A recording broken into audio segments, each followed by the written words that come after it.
death-like silence falls over the household. Very little is said until afternoon of the next day. The grandfather calls the three young people to the library, but at that very moment a visitor is announced. The visitor steps into the library. I'm Mr. Carteret. Did you wish to see me? Well, not exactly. I want to see your grandson here, Henry Carteret. Who are you?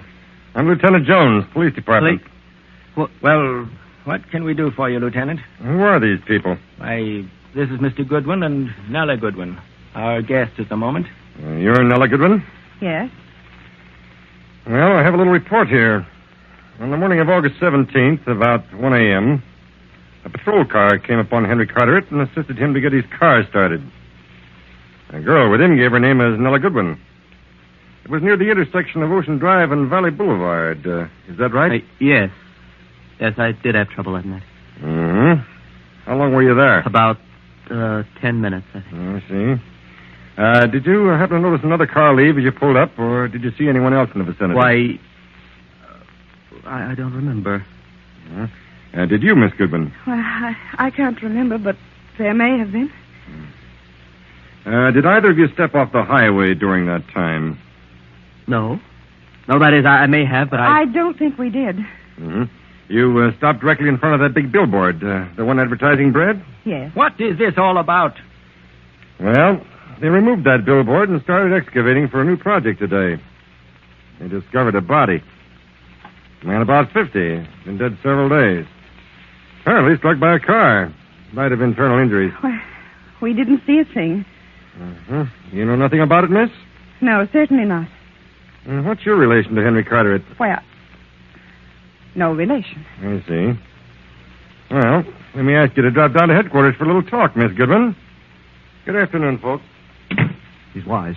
They're going to get Nella down there and make her talk. I won't go. You'll have to go. I won't go. I won't talk if they kill me. They know you were with Henry, and they'll hammer you until... Wait a minute. I've got it. There's one way they can't make you say a word. How's that? Nella and Henry have got to get married at once. A wife cannot be made to testify against her husband. Married? But, Jerry, he doesn't want to marry There's me. no choice. It's the only chance. Come on, let's get going. They'll be back. Grandfather, what'll I do? Figure it out yourself. This is that jolt in the middle you've had coming to you. Oh, what have I ever done to deserve this? Come on, Nella, hurry. Hurry.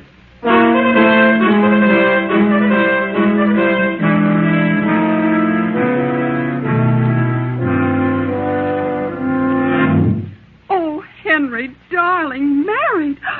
I can't believe it. Why didn't you tell me? Why? Calm down, Mary. He's married, and that's all there is to it. But I never heard of such a thing. What was the rush? We had to get married, Mrs. Carter, if we had to. But don't worry, I love Henry. Married? Oh, I think I shall faint. Yes, but I'll explain later, Mary. Pardon me, there's a Mr. Jones to see you. I knew it. They're back again. Mary, please go to your room. I'll come to you in a little while. I'll explain. Yes, Father. Oh, I've never been so shocked in all my life. Henry, your father was bad enough, but this is beyond all sense of decency. Well, what do you want now, Lieutenant? I'd like to have a talk with Miss Goodwin down at headquarters. Oh, but that isn't possible, Lieutenant. No, Lieutenant. You see, Miss Goodwin is really Mrs. Carteret. The wife cannot be forced to testify against her husband. I see. Well, maybe that won't be necessary after all. Is this your cigarette case, Henry? What? I don't know. I don't think so. Oh? Well, this was found a few feet from the grave on the other side of the billboard. It has initials on it. H.C. Of course, we have ways of tracing the owner through the jeweler. Maybe it belonged to the dead man. No. He's been identified as Peter Lund, transient. And suppose you couldn't find the owner of that case. We'll find the owner. May I see the case? Mm-hmm. Thank you. Rather expensive. Handmade. Cost about $100, I'd say. The dead man's fingerprints weren't on it. I imagine this case is worth considerably more now than it cost originally. Prices have gone sky high. Yes, I wouldn't be surprised if a case like this wouldn't be worth, well, a pretty penny. Yes. I imagine some people would pay up in the thousands for a case like that. Did you ever hear of bribery, Mr. Carteret? No, but I have a couple of friends heading the police commission, and I've heard of shake-ups and pounding the pavement. Can I see you alone, Mr. Carteret? Yes, Lieutenant. Step into the library. Look, Mr. Carteret, I know you're a big shot in this county, and, I'm only trying to do my duty. I don't want to cause you any trouble, but then at the same Does time... anyone other than you know about this cigarette case at headquarters? No. Jones, here is $1,500 for that cigarette case. How about it? I don't want to go back to pounding a beat. I guess you've got me. I'm stuck. Poor guy hasn't got a chance. Okay, here's the case. Here's your money. And I'll see about a promotion for you. I'm satisfied if I can just stay where I am. Well, I'll be running along, Mr. Carteret. Mr. Carteret, don't do it. Please don't. What? Don't do what? Henry didn't leave the pavement that night. I swear he didn't. Someone planted that cigarette case there. I know who did it, and I know why. Are you crazy? You had the case last, Jerry. Henry did hit the man. It was an accident, but you carried the body behind the sign and buried it. You put the case there purposely. Shut up. Sick and tired of living by your rotten schemes. From hand to mouth on other people for years. Blackmail, extortion, anything you could think of. But I'm through with you. Brother or no brother. You're a fool, Nella. You've just sentenced Henry to the penitentiary. All three of us. Then we'll all three go to prison. I don't care. Please, Nella, please. Henry, you're a weak-kneed jellyfish. If you had any gumption, you'd poke him in the jaw. You know he's a crook. Shut up! And there's something phony about that cigarette case. I don't know what it is, but... Well, if you planted it there, you were stupid. And if you dropped it, you're stupider still. And I don't think you did either. Will you shut up? Wait a minute. Wait, if that cigarette case was there when they tore the sign down, why didn't Lieutenant Jones mention it when he first came here? Well, we didn't find it till the next day. Lieutenant Jones, that cigarette case was never near that sign. My brother gave you that case. You're in with him on this. More blackmail. Good girl. You're wonderful, marvelous, cooking with gas. She's crazy. Come in, Captain Gibson. Yes, step in here, please. Hey, did you hear this? Did you hear what they said, Captain? I heard, and so did the sergeant. And take them away. Take both of them away and put them on the first train out of town. Let them keep the money. But put them on the first train. I'll prefer no charges, providing they get out of town and stay out. Grandfather, I don't understand. Jones isn't a police lieutenant. And there's no body buried back of that billboard. I suddenly remembered that whole block belonged to me. I hadn't sold it, so why would they be excavating? No body? I checked with Captain Gibson here, and there was no Lieutenant Jones. There was not even a trace of a grave back of that sign. Well, then what became of the man I hit? I'll explain that in just a minute, son. Just a minute. And what about the girl, Mr. Carteret? Nella, my granddaughter, she's the first bit of red blood we've had in this family for years.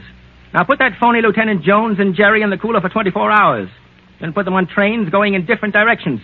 If they come back in less than 10 years, they're crazy. Yes, sir. I'll show them how to monkey with the president of the police commission.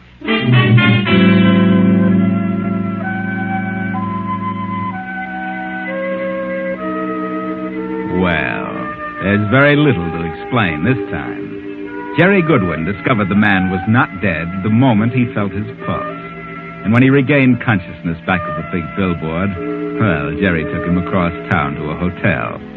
Later, he arranged with him to pose as a detective and frighten Henry and Nella into marriage.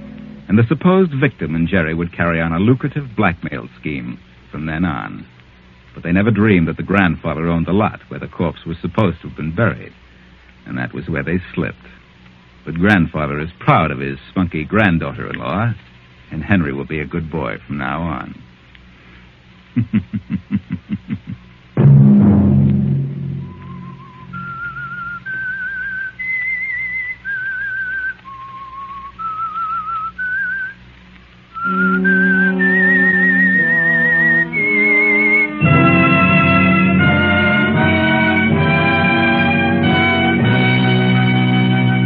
CBS has presented The Whistler.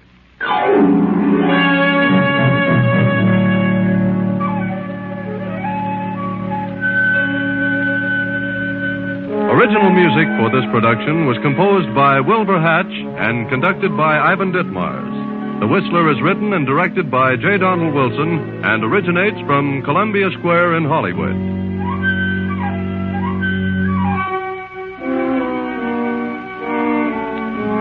Beginning Sunday, October 3rd, The Whistler will come to you at 10:15 p.m.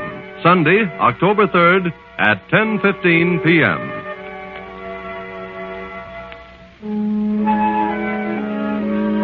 This is CBS, the Columbia Broadcasting System.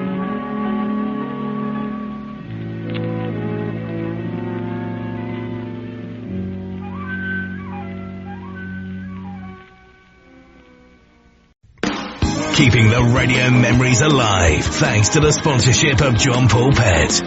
Pet care with a salon pedigree. Visit jppet.com today.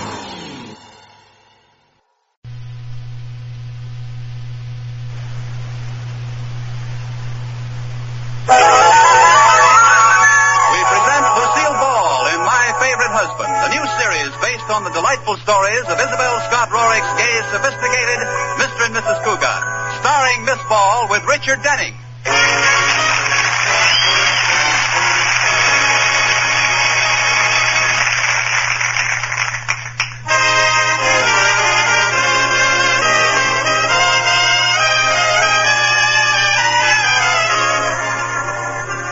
As we drop in on the Cougats this morning, we find them still upstairs getting dressed.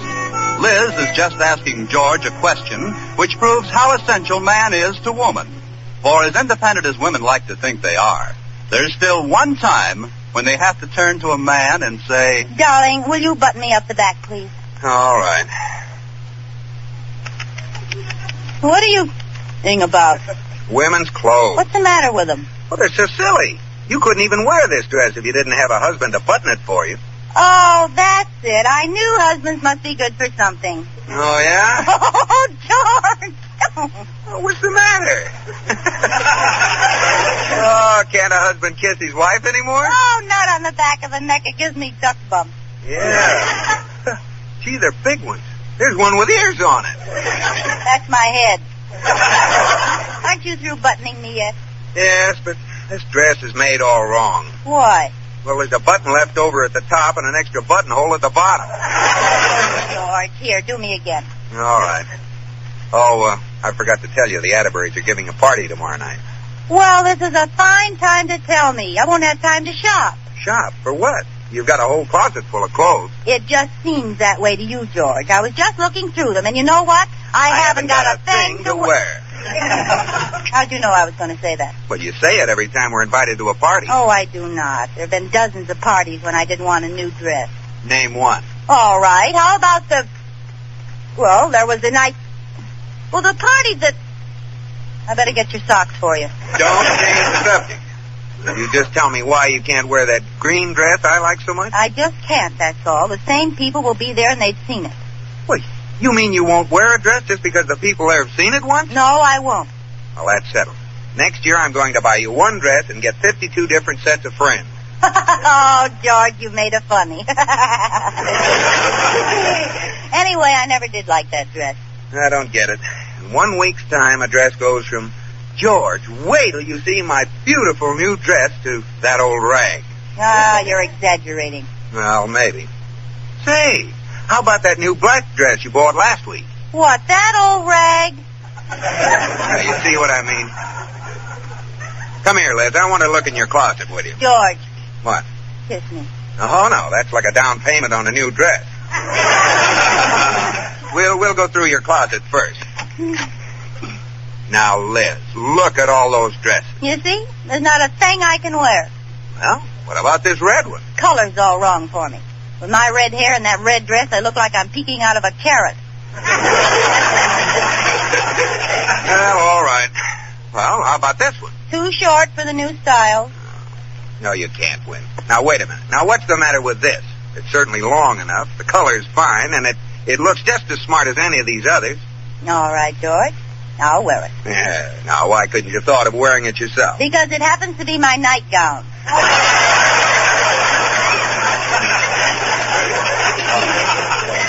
You know, it's too bad it isn't a New Year's Eve party. Then all I need would be some ribbon. Ribbon? Yeah, I'd wrap it around my middle and go as 1949.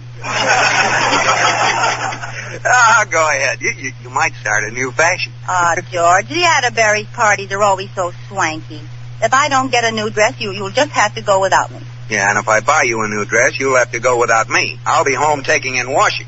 Oh, why don't you work in a dress shop instead of a bank? Then I could wear a dress and take it back.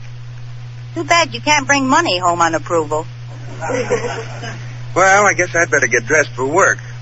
Oh, dear. What's the matter? I simply can't go to work today. Why not? Oh, what'll I wear? Now, George Cougat. Well, certainly not the blue suit. All the boys have seen it. That's not funny. Well, I'll ask Mr. Atterbury to transfer me to another bank where they won't sneer at me. Now stop that. I'll tickle you. Cut it out, will you? Will I get the new dress? No. Listen, I'm going to wear a new dress to that party if I have to make it myself. Hey, now, wait a minute. Now, there's a sensible idea. I was only kidding. I couldn't make a dress. Now, why not? The pioneer women did. Well, you should have married a pioneer woman. No, I'm serious. Now, why don't modern women pattern themselves after the pioneers? For the same reason you don't ride to work in a covered wagon. Oh, that's different. Why, those women not only made their own clothes, they sheared the wool right off the sheep and wove it into cloth. You're right, George. I should be ashamed of myself. On the way home from the bank, pick me up a couple of sheep. Go ahead. Kid your way out of it. Oh, you don't think I could make a dress if I wanted to, do you? Frankly, no. All right. Just for that George Cougat, I'll do it. By the time you come home tonight, I'll have on the dress I'm wearing to the Atterbury's party.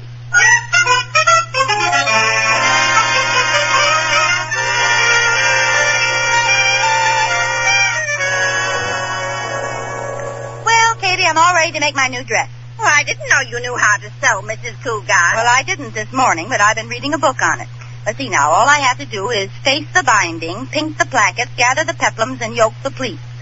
What does all that mean? I haven't the slightest idea. How do you like the material? Oh, let's see. Oh, it's beautiful. I love purple. Do you think I bought enough for a dress? How much did you buy? 25 yards. 25? But you only need 3 yards for a dress. Oh, really? Well, I wanted to make a wide hem. Well, I think you're going to need my help, Mrs. Cougat. Where's your pattern? Well, here's the envelope with a picture on the front, but they forgot to put the pattern in. Really? Yeah, when I opened it, there was nothing inside but a lot of tissue paper.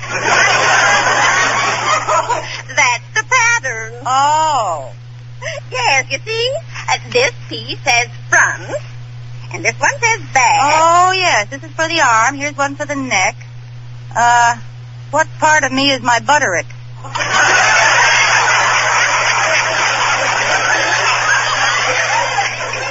That's the name of the pattern maker. Oh.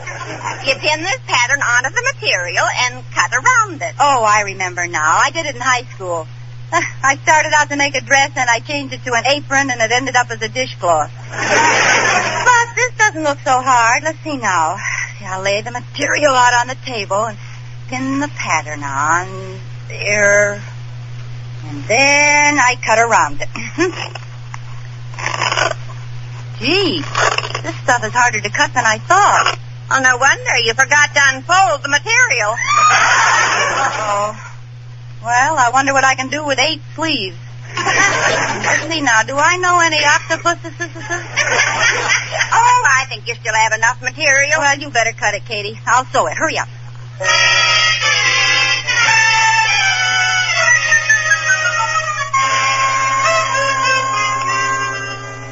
There.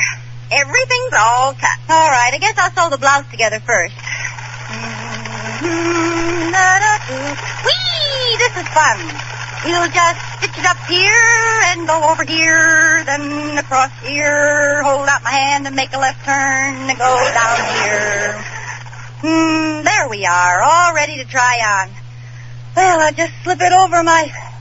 What happened?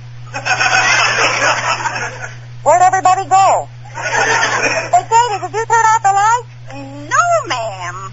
Oh, then I sewed up the hole for the neck. I think you sewed up the armholes, too. Oh, Katie. Oh, look. I didn't even try, and I made a beautiful purple pillowcase. Congratulations.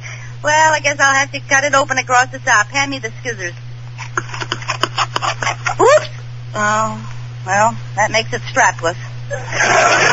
Maybe I can fix it by cutting along here, huh? Oh, that's enough. Oh, well, now it's strapless and backless. Oh, Katie, there isn't enough material left to make a French bathing suit. Oh, now, don't feel too bad, Mrs. Cougat. We'll fix it some way. Oh, it's hopeless, and you know it. You know, it would serve George right if I wore it to the party anyway. That I'd like to see. Hey, that's not such a bad idea. I think I'll do it. Wear that to the party? No, but I'll tell George I'm going to, and he'll be so ashamed he'll insist I buy a new dress.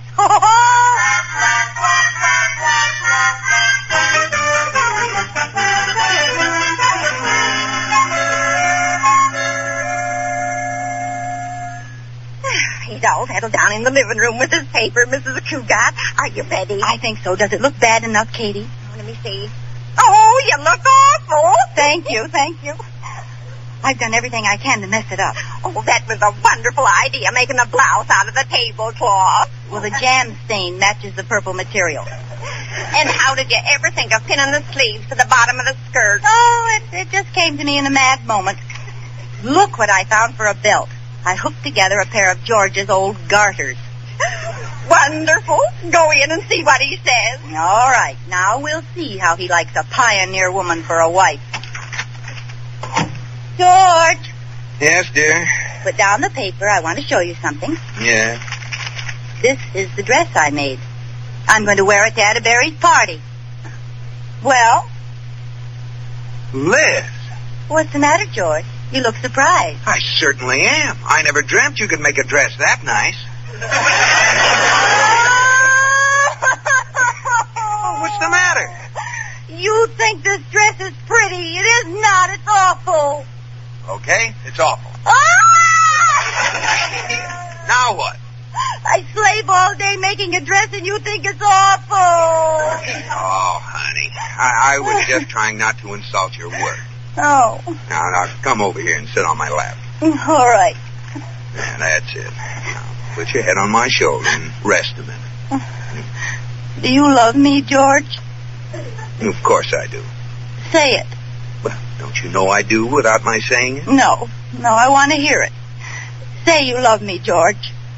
You love me, George. Oh, you.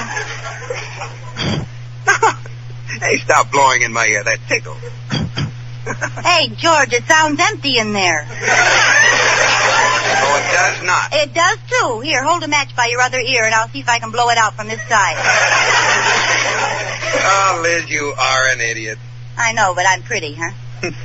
You know, it's a lucky thing for you the marriage contract doesn't contain a sanity clause. Oh, George, there is no sanity clause.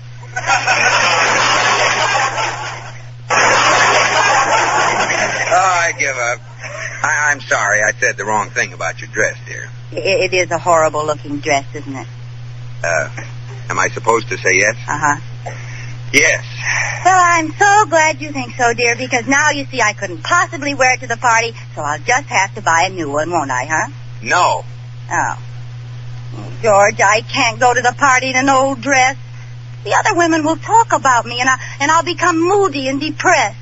During the evening, I'll get so despondent, I'll just jump off the roof. Let me off your lap, you murderer. Oh, Liz. After all, George, the least you could do is buy me a new dress to be buried in. My little heart is bleeding for you, but the answer is still N-O. Oh, George Cougat, you make me so M-A-D. Well, you'll get over it in T-I-M-E, dear. It'd work. No. Now what? Well, George will skin me alive if he finds out, but I'm going to buy a new dress without telling him. Well, how can you do that? By turning to a girl's dearest and closest friend, the charge account.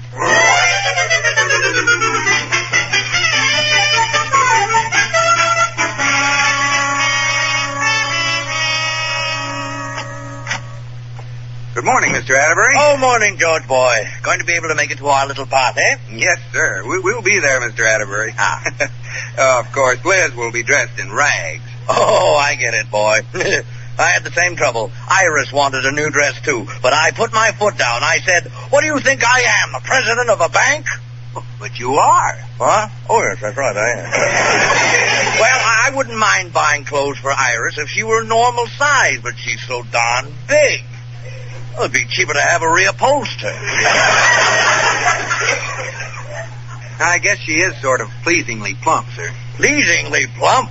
Listen, boy, around the holidays, it's dangerous for her to lie down with an apple in her mouth.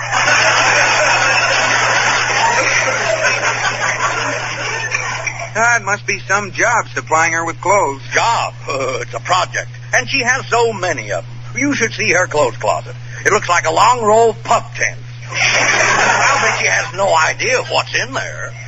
Well, Liz is the same way. You know, I'll bet I could wrap up one of her old dresses and give it to her, and she wouldn't even recognize it. Cougat boy, you've given me a great idea.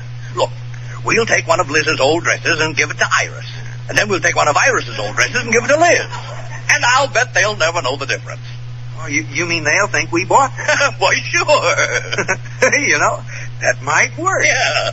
But wait, they aren't the same size. Oh, listen, Iris will be so flattered at getting a small size she won't say a word. Now, she'll have a dressmaker fix it. But what about Liz? Well, we'll give her a real old dress of my wife. So old it's back in style again.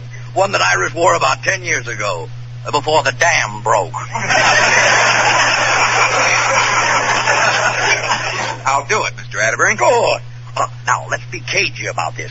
Now, you go to Sylvester's, that's the swankiest store in town, and get a couple of empty boxes, you see. Then we'll put the dresses in.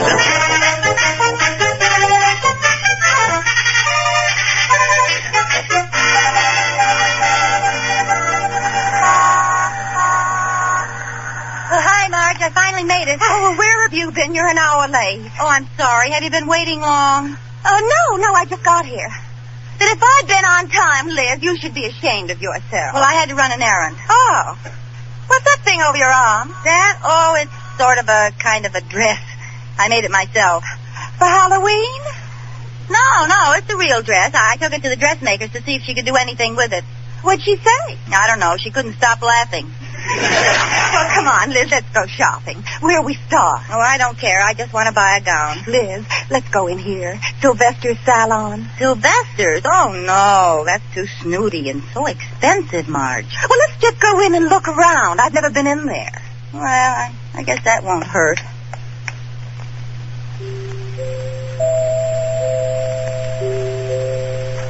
My, it's impressive in here. Ooh, and look at the rugs. They're so thick and gooey. You sink right into them. My goodness, what was that? Liz, look. The walls are opening. There's a man standing there. Oh, no, not with a spotlight on him. Gee, I wonder who he is.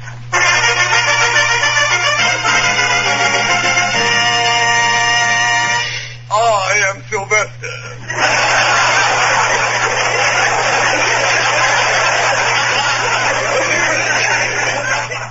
I am Liz.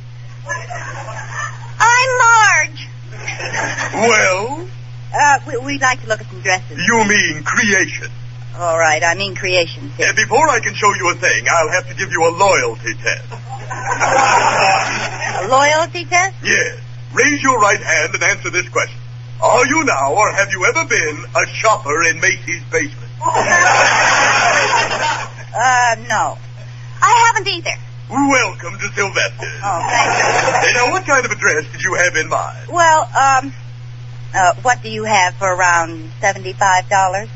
Take a good look around the store. All right. That will be $75. Oh, well, we want to see something more expensive, really. I was only joking. I hope so. Now, here's one of my latest. A dinner gown by Sylvester. Oh, what kind of material is that? The French call it l'étoffe fromage. Oh, cheesecloth. It suffers in the translation. It's priced at $450.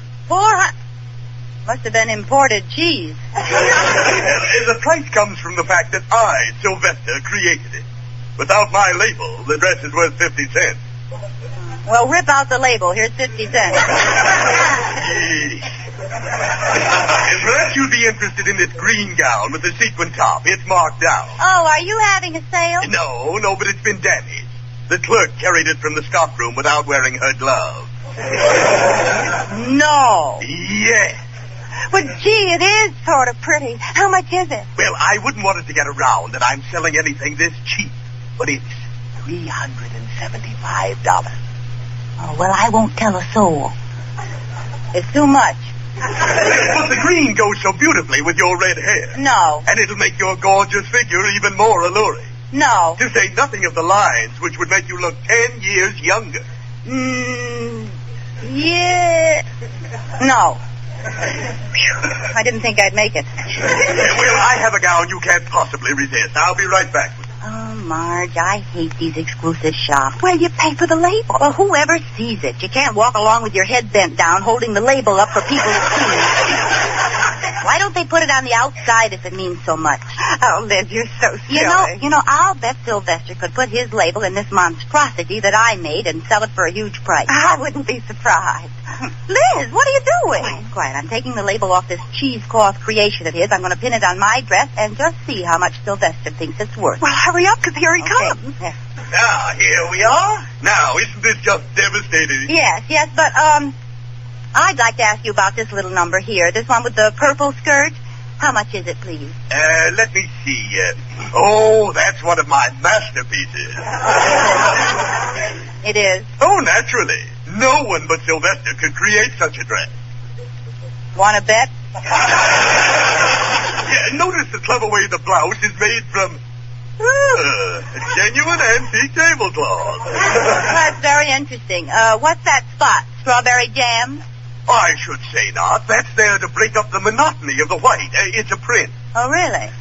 That's the first print I've ever seen with seeds on it. They're hand applique. Oh. That's a very interesting belt, too. Is the belt? Yes, it's cleverly made of, men's garters. It's a French import, Marge. It is? Yes, it is. But how did you know? Oh, it's right here. See, on the garter, it says Paris.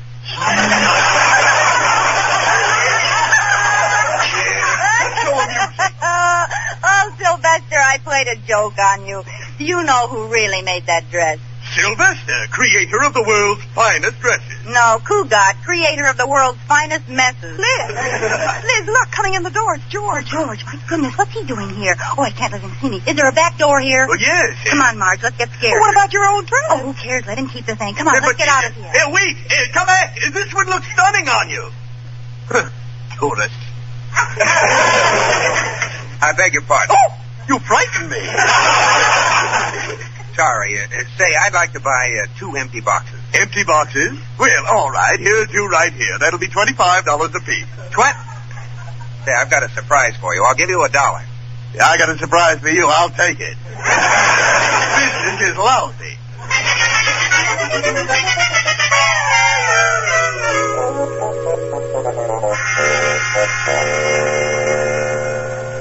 Oh, he's home, Mrs. Cougat. He just got out of the car. Katie, does he have a box from Sylvester's? Yes. Oh, the darling. Just as I thought. He bought me a new dress for the party.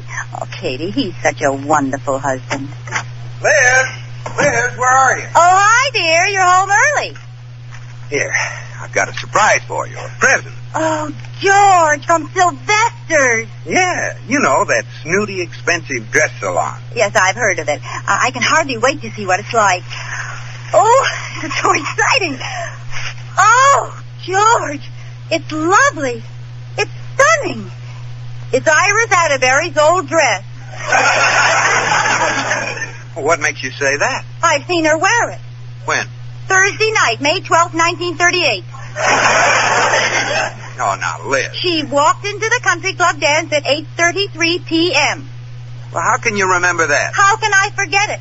She walked in the door with Alice Sturm, who was wearing a blue taffeta formal with a pink jacket and some tiny cerise flowers tucked into the yellow sash. I give up. Oh, it was a joke, Liz. Mr. Atterbury and I were trying to prove that women don't remember each other's clothes. See, I was going to give him one of your dresses to give to his wife. Oh, and I thought you were being so wonderful. And now I have no dress to wear. Oh, I'm sorry. Well, I just can't go to the Atterburys, that's all. Well, we've got to go. No. Well, it's my fault, Liz. I disappointed you, so I guess I'll have to buy you a new dress. Well, George, if you insist. There's one I like at Sylvester's. Sylvester's? Yes, it's green with sequins. Hurry up now before they close. Hurry up, George, hurry up.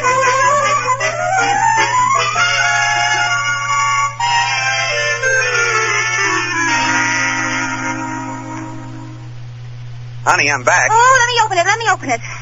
I didn't get you the green dress. Sylvester helped me pick out a prettier one. Oh, I can hardly wait to see it. Oh! Well, how do you like it? Why, it's lovely. Just what I've always wanted. A purple dress with strawberry jam on the blouse. Oh, honey, don't cry. I know it's the dress you made. Sylvester just wanted to get even with you. Very funny. I bought the dress you wanted, too. Oh, you did? Oh, George, you're wonderful. Oh, George. Oh, you know, you're my favorite husband.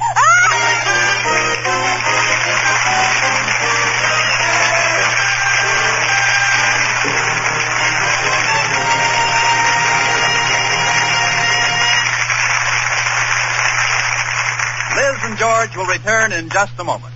Our Constitution is a flexible document. It has changed with the changing years to meet changed conditions.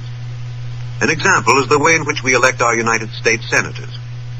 When the Constitution was ratified, and for 125 years thereafter, the people could not elect their own senators. Instead, the senators were chosen by the state legislatures.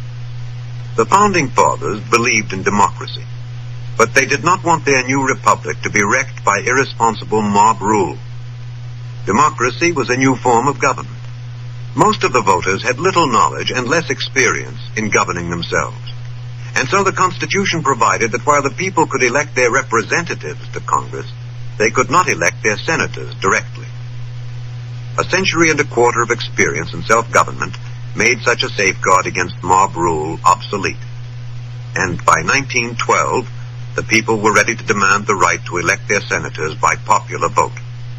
They received this right in the 17th Amendment to our Constitution.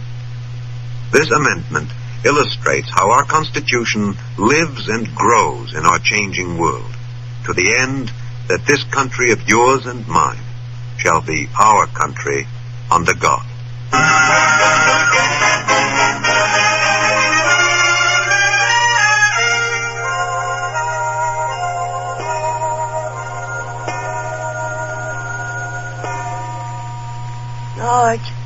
George, are you asleep yet? Yes, I am. Well, wake up. I want to ask you something. What is it? George, what are you getting me for Christmas? I'm not going to tell you. Oh, come on. Can I have 3 guesses? Okay. But just 3, no more. All right. Mink coat, mink coat, mink coat. You know, I had a hunch that was what you wanted. Well, what made you think that? Well, when I looked in the bathroom mirror this morning, somebody had squeezed out toothpaste to spell mink. No. Yes. So you know what I'm going to get you? What? A new tube of toothpaste. Oh.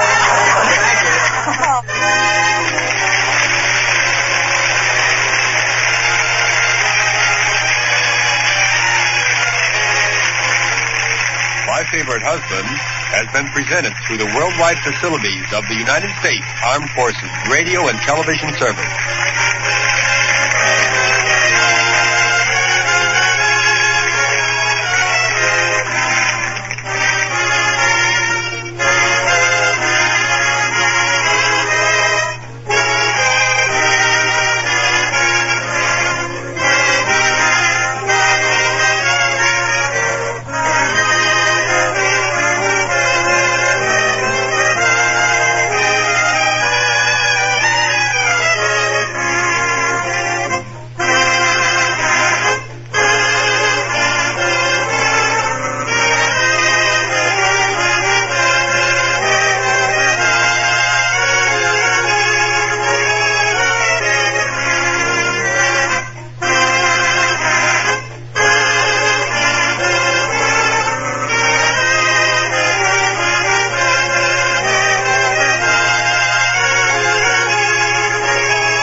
And a meal with a Cape apple. Straight up. Cape apples make good eating. Crisp, juicy.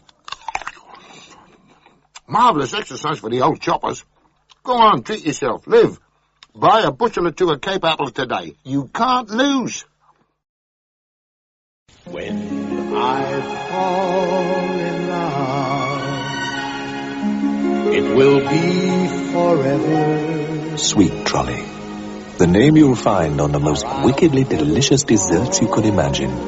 Each one is lovingly created to look as good as it tastes. Sweet Trolley. Delicious desserts from Bird's Eye and Walls. So irresistible, you can't help falling in love.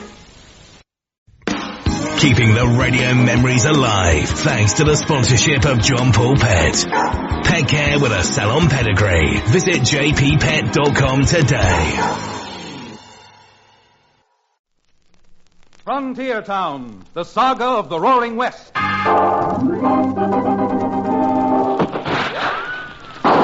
Frontier Town.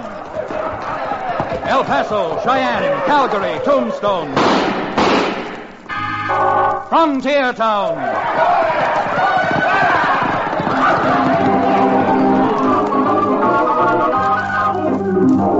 Here is the adventurous story of the early West, the tamed and the untamed. From the Pecos to Powder River, Dodge City to Poker Flat. These are the towns they fought to live in and lived to fight for. Teeming crucibles of pioneer freedom. Frontier Town!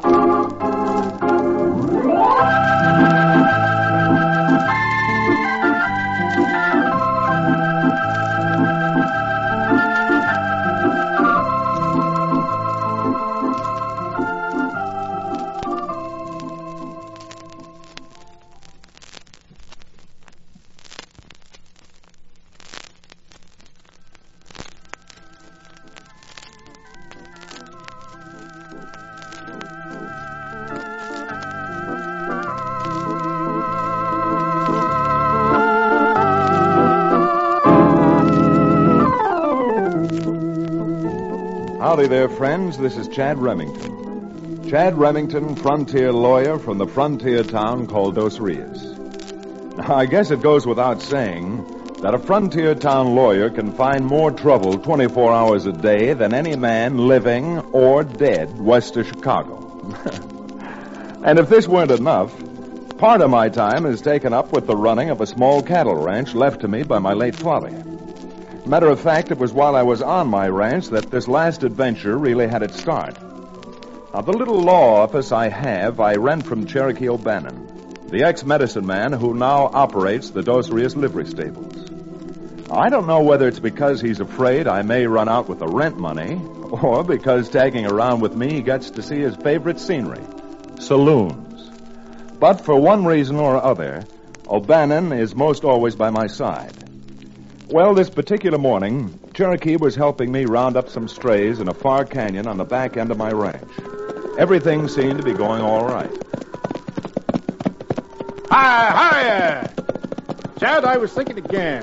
Why does a man like you with a good law practice bother playing nursemaid to a lot of cows? Well, to be honest about it, Cherokee, cows are like money in the bank, and their products sell for good money. With milk at 6 cents a quart and cream at 10 cents a pint. My, 10 cents a pint for cream. Why, for a few pennies more, you can get a bottle of good bourbon. Now, don't you tell the cows that. They might start changing their product. Counselor, how is it that cream costs so much more than milk? Well, because of the labor involved, Cherokee. Cream costs more than milk because of the labor involved? Naturally. It's harder for the cows to sit on those little bottles. Well, Billy Blue Blazes, Chad, that's about the funniest remark I've ever heard you. Chad, we're surrounded. We're being ambushed. Cherokee, you blame fool. Let that gun alone. But they're rustlers. We're being attacked. Rustlers, my eye.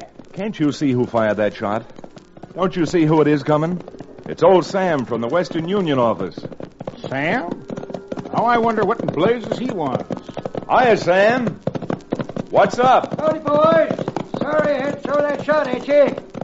Seemed to be the only way stopping you without chasing you another 10 miles. What in the name of my grandmother's bustle is so important that you had to stop us? Well, a telegram come for you, Chad, and since it needs an immediate answer, kind of reckon I'd better bring it out to you. Here.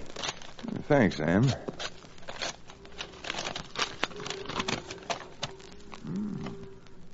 Well, that's one invitation I'm not going to refuse.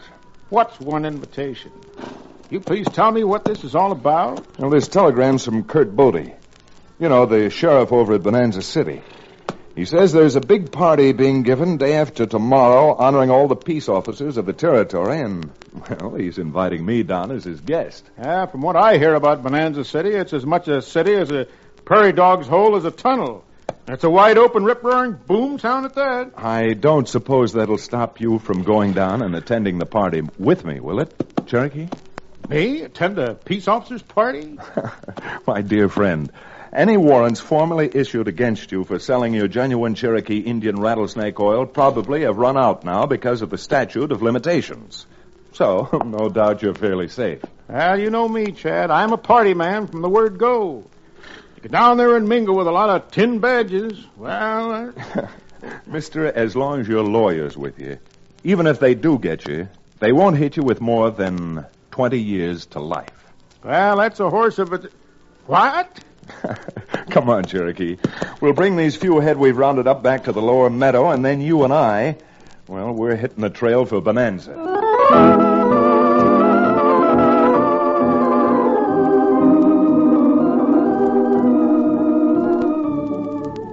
Well, I got Cherokee to Bonanza City, all right.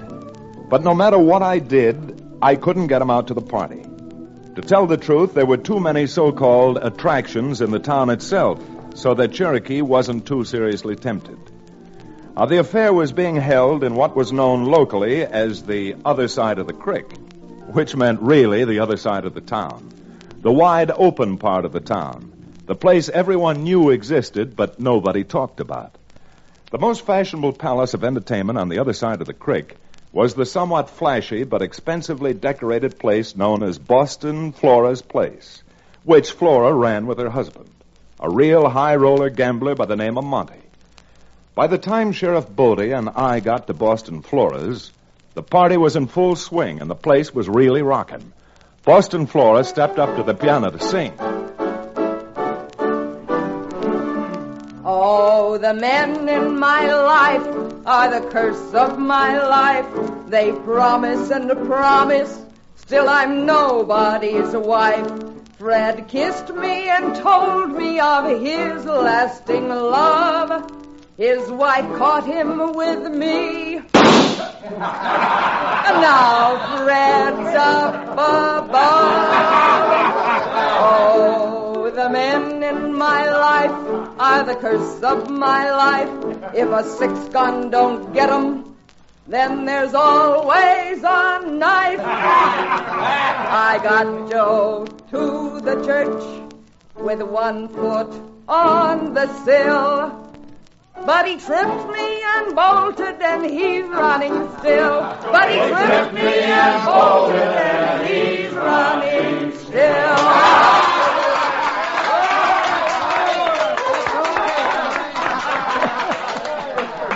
Well, Chad, what do you think?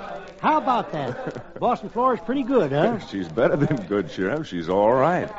All right. Oh, yes, sirree. If there's anything to be proud of in this bunch of flea bags we call Bonanza City, Flora's one of them. When I can locate him in this mob, I'd like to have him meet Flora's husband, Monty. Monty, huh? Mm-hmm. Sounds like a gambler. Oh, he sure is. A real high roller. He's one of the coolest in the business. Oh, there he is now. Hey, Monty! Monty, come on over here and meet a friend of mine. Well, howdy, Sheriff. Howdy. Well, any friend of yours is a friend of mine, I'm sure. Yeah. Thanks, Monty. I'm Chad Remington from over in Dos Rios. I'm delighted you could be with us tonight, Remington. Oh, by the way, have you met the wife yet? No, but I certainly enjoyed her singing. Well, come on, let's go over. I'll make you acquainted with one of the greatest gals on God's green footstool. Oh, you got a treat in store for you, Chad, a real treat. Say, baby, I want to make you acquainted with a friend of the sheriff's, Mr. Remington. How do you do, Mr. Remington? So nice that you were able to come. Well, what's the matter, Remington? You look like your eye's going to pop out of your head. Well, I don't think I've seen that many diamonds all at once since the night I attended the opera in New Orleans. My two weaknesses, Mr. Remington. My husband and diamonds. Well, I've only got one weakness, Flora. And I don't mind it. Jehoshaphat's mule. A stick-up. Senores, you will just stand where you are now, huh? I do not like to spoil fiesta, but if somebody moves, there's going to be somebody dead. It's not going to be me. You greasy devil. You got your nerve coming in here. Si, Senor Monty. And I have more than my nerve when I leave. First, we start with all this diamond jewelry that your wife, she wear, huh? What? Don't give them to him, Flora. Senor, if she no give the jewelry to me, I no shoot her. I kill you. Okay, Caballero. Monty may not look like much, but he's worth more than the rocks to me. Here. Gracias, senor. Mil gracias. And now that I have the jewelry, I take up collection of cash. We're going to start with you, Sheriff. Huh? Why, you low down. No, Sheriff. Just for a little joke, I also going to take your badge. Senor? Well, there's not much in my pocketbook, but here it is. Bueno. Like your Americanos say, every little bit she counts. Huh? You are the people. I shall walk by you slowly. When I do, just drop all you got into sombrero, huh? Gracias, caballeros y caballeras. Because I do not want you to spoil your fun by running outside and chasing me. I think I shoot out the lights before I go.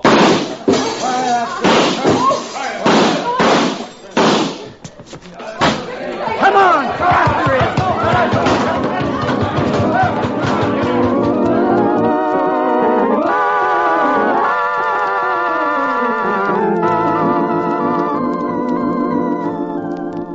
I guess there were more people hurt trying to get out of Boston Flora's inky black parlor than would have been hurt if the lone bandit had fired his gun.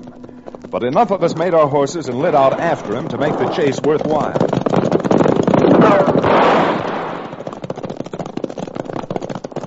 We circled around through Santa Fe Street, cut through Nugget Alley, and that brought us face to face with the bridge over the creek. That is, face to face with what was left of the bridge. Because there was no question about it, the bridge was down. All right. Hold it, man, hold it. Rain up.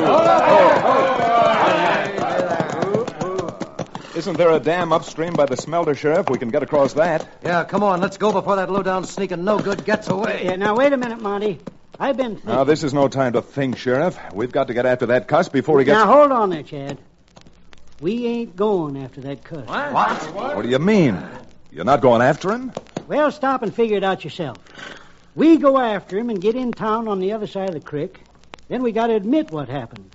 That one solitary south of the border varmint stuck up a sheriff, 2 marshals, and half a dozen deputies and got away with it. Why, you bald-headed old fossil. No one's stealing my wife's jewelry and going scot-free. Who said anything about him going scot-free? We got a good look at him. And between us, being most every lawman for 50 miles around, we'll catch up with him sooner or later. Kurt, are you serious? I sure am, Chad.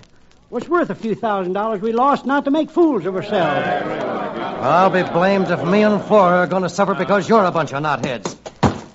I'm going to cross that creek if I have to swim it myself. Doggone it, Monty. Now don't go flying off the handle. If you get your hands off of me and let go. Sheriff, if Monty wants to go, you've got no right to stop him. You keep out of this, Chad. You don't live here like we do. Sheriff, are you going to let me go? You're doggone right I'm not. Okay, then.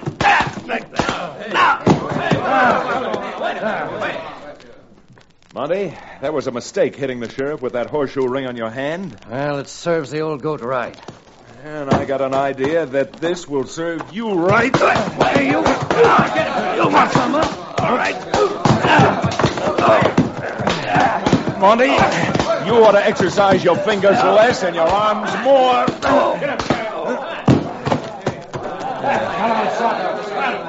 All right, fellas. Let's take this overdressed gambler back to his wife.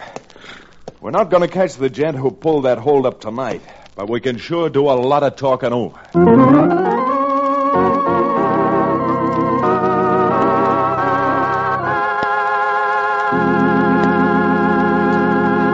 We'll return to the second act of Lady Luck, our exciting frontier town adventure, in just a few moments.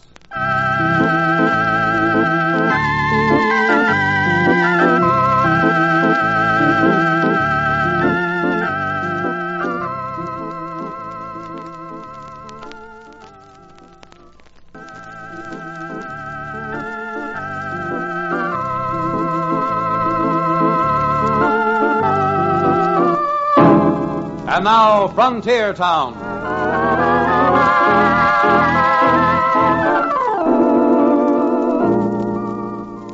Well, there's no use alibying now. The sheriff, the marshals, the deputies, and the Frontier Town lawyer had all been caught flat-footed by a mighty clever crook. Or was it crooks? Somehow, when I started to get my senses together again, it didn't seem that just one man, all alone, could have conceived that scheme and done all of the execution that was necessary. So, after getting back to the main part of town, going into 4 saloons and finding Cherokee in the 5th, Cherokee, the sheriff, and I put our heads together down at the sheriff's office. By the whiskers of Walter's Uncle Willie, Chad, you'll pardon my levity, but this is really a good one. The whole law for 2 counties around robbed of their valuable possessions. Yeah, go on and laugh, Cherokee. But I'll get that crook if it takes me to my dying day. Then admitting what happened tonight? Well, it's not just me and the other boys alone. Some of the other men who were there, like the mayor, they told their wives they was going to Oddfellows' meeting. Wouldn't be good for the town to have that come out either. Well, I'm not a married man, Sheriff, but I can see what you mean. Well, how are you going to stop it from getting out? This gambler you told me about, this Monty, he isn't going to stop screaming his head off. I think he's done all of his screaming for a while. Yeah, pretty hard for a man to scream through a face that's all bandaged up with cork plaster. You sure knocked the daylights out of him, Chad. Yeah, and I'm sorry I did. Sorry? I wonder if Monty really would have crossed the creek if we'd let him. But you just got through saying... wasn't he the one who... Yes, he was the one who yelled his head off. But you know, it isn't always the man who screams loudest who's hurt most. What you mean, Chad? Well, I don't mean to sound like a school teacher, but don't either one of you remember the children's story about the man who yelled wolf? Of course I remember it. Yeah. Frankly, I don't get the connection. Well, neither do I, Cherokee, not at the moment. But, let's go back over everything that happened, step by step. Chad, I tell you, it's as plain as the nose on your face, or at least on Cherokee's face. Is it? Then how do you account for the bridge being conveniently cut down? Why, it's because why, somebody must have... how did it happen? Exactly. You and I had crossed the bridge not half an hour before, and it seemed to be all right. What's that got to do with Monty yelling wolf, wolf? Well, it may be more like fox, fox than wolf, wolf. Yeah, more like skunk, skunk, if you ask me. Dirty robbing polecat. Your remarks are immaterial, irrelevant, and probably true. But let's look at the facts. Who organized this party of appreciation for the peace officers? Why, he told you before, Boston Flora and her husband. Right. Now, granting for a moment that Flora and Monty had planned the little affair, don't you think they knew beforehand that the sheriff and the marshals wouldn't want to publicly admit they'd been made fools of? Yeah, but then why would Monty get in a fight with me and risk going to jail because he wanted to follow the crook? Because you couldn't have put him in jail for wanting to do what you should have done. In fact, if he were so inclined, he could probably put you in jail for malfeasance in office. Great jumping gumdrops. I never thought of that. But him and his women still had her jewelry stolen, and, well, there ain't no denying that. Sheriff's right, Chad. And what's more, who was the crook? No one's ever seen him in Bonanza City before. Probably just come up across the Rio Grande. You're convinced he's a Mexican, aren't you, Sheriff? Well, naturally, Huh? You gonna tell me he ain't a Mexican? Well, the only Mexicans I ever heard talk and act like that were in stage plays. In stage plays? You heard me, O'Bannon. If I'm not mistaken, there's a traveling tent show about to open in Bonanza City this week. Well, I'll be kicked by a muley cow. You mean you think Monty and Florrie hired this actor and the whole thing was a put-up job? The whole thing, including cutting down the bridge. But great sakes alive, Chad, it's loco. It's wild. How do you ever expect to prove a thing like that? By taking advantage of the fact that Cherokee wasn't over at Boston Flora's with us earlier this evening. Now, hold on there, Chad. You think you're going to make a guinea pig out of me and... Well, making a guinea pig out of you won't be too hard, Cherokee. The part that's going to take a bit of doing is turning Monty and Boston Flora into a pair of jailbirds.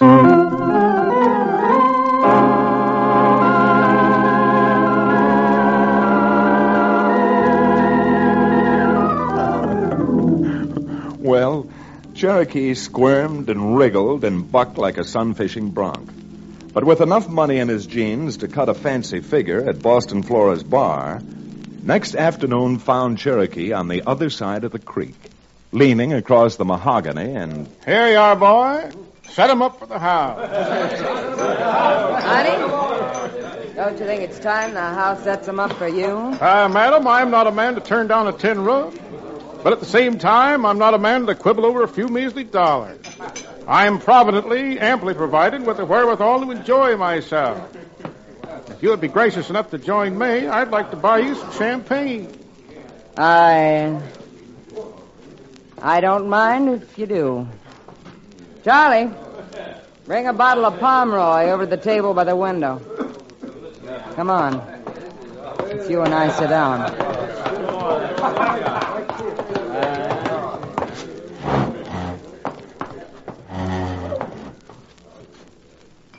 What's the matter? Why are you staring at me? It's your get-up. You don't look like a prospector or a miner. My dear lady, there's a good reason for that. I'm not a prospector or a miner. Well, most of the men around here with money get it out of the mines. Where do you get yours? Madam, I'm a salesman. A salesman? A jewelry salesman. Now, don't ask me where I get my little baubles. Why, some of them come from Tiffany's in New York. I don't get you. I don't get you at all. Well, I've found that there are a certain group of ladies working in the mining camps here in the West who wish to put their savings in commodities like fine diamonds, which never depreciates in value, and, well, they have an eye toward a rainy day. For example, a woman of your beauty and talent should own jewelry. Wait a minute. Monty? Monty, come over and sit down. What is it, Flora? Well, what's on your mind? He says he's a jewelry salesman. Oh? Friend, I can sell you flawless diamonds at less than 50 cents on the dollar. Oh, you can, huh? Well, where do you pick up bargains like that? Well, let's just say that I picked them up. What are you, a fence? Crudely, yes. You want a deal? Well, Monty? No, thanks. But, Monty, Not today, Flora. But Oh, never mind. Sorry I asked you at all, Monty. Stop wasting time on that overdressed saddle bum. It's time for you to sing a song. Mister, I'm afraid I played my cards too fast. Come back tonight and bring some of the jewelry with you. I'll handle Monty. Why? Have the stuff with you and be here at 10 o'clock.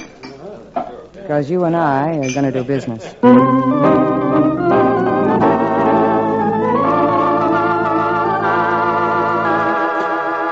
But don't you see, Chad, that you were wrong? Monty wouldn't even listen to buying her any jewelry. Which only proves that Monty thinks Flora has enough jewelry already. Huh? And if Flora has enough jewelry already, the jewelry she allegedly lost last night wasn't lost. But Billy Blue Blazes, Chad. Why did Flora tell me to come back tonight at 10 and bring the jewelry with me? Because Flora has more brains than you have and more brains than Monty has. In fact, Mr. O'Bannon, I'm convinced that Flora has more brains than you and Monty have put together.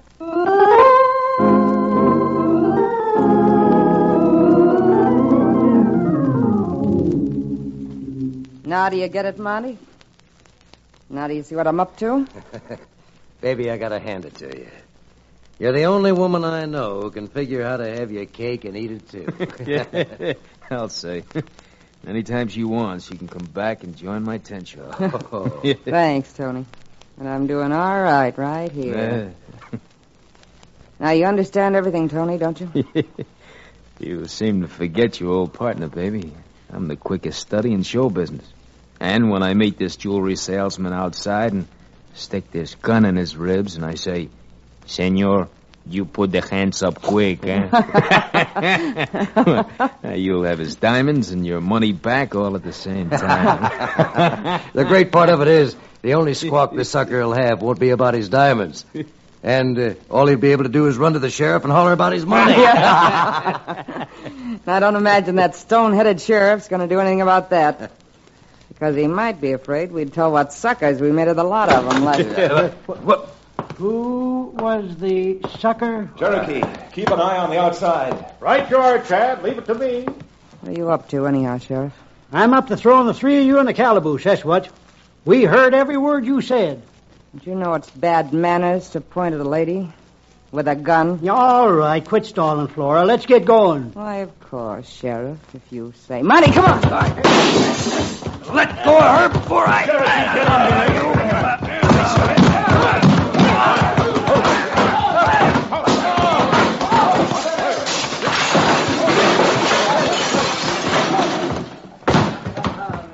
Well, nice going, Sheriff.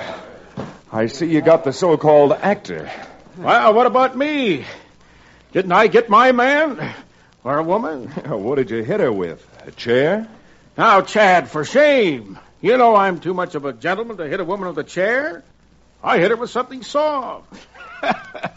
I hit her with an upholstered sofa.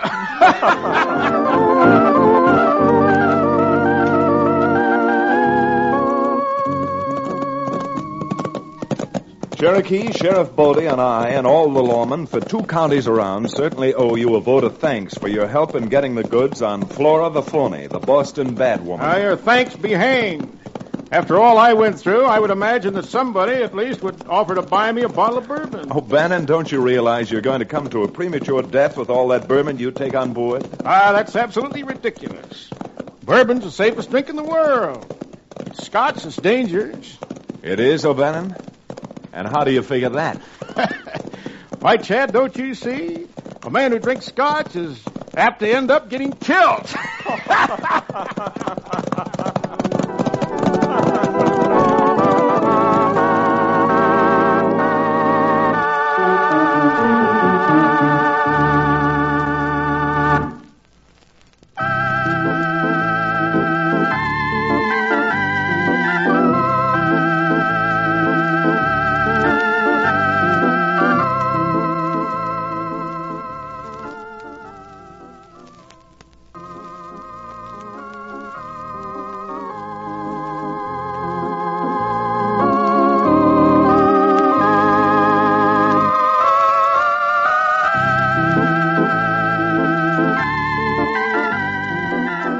Frontier Town, starring Reed Hadley and featuring Wade Crosby, is a Bruce Ells production. Supervision and direction by Paul Franklin. Music written and played by Ivan Ditmars.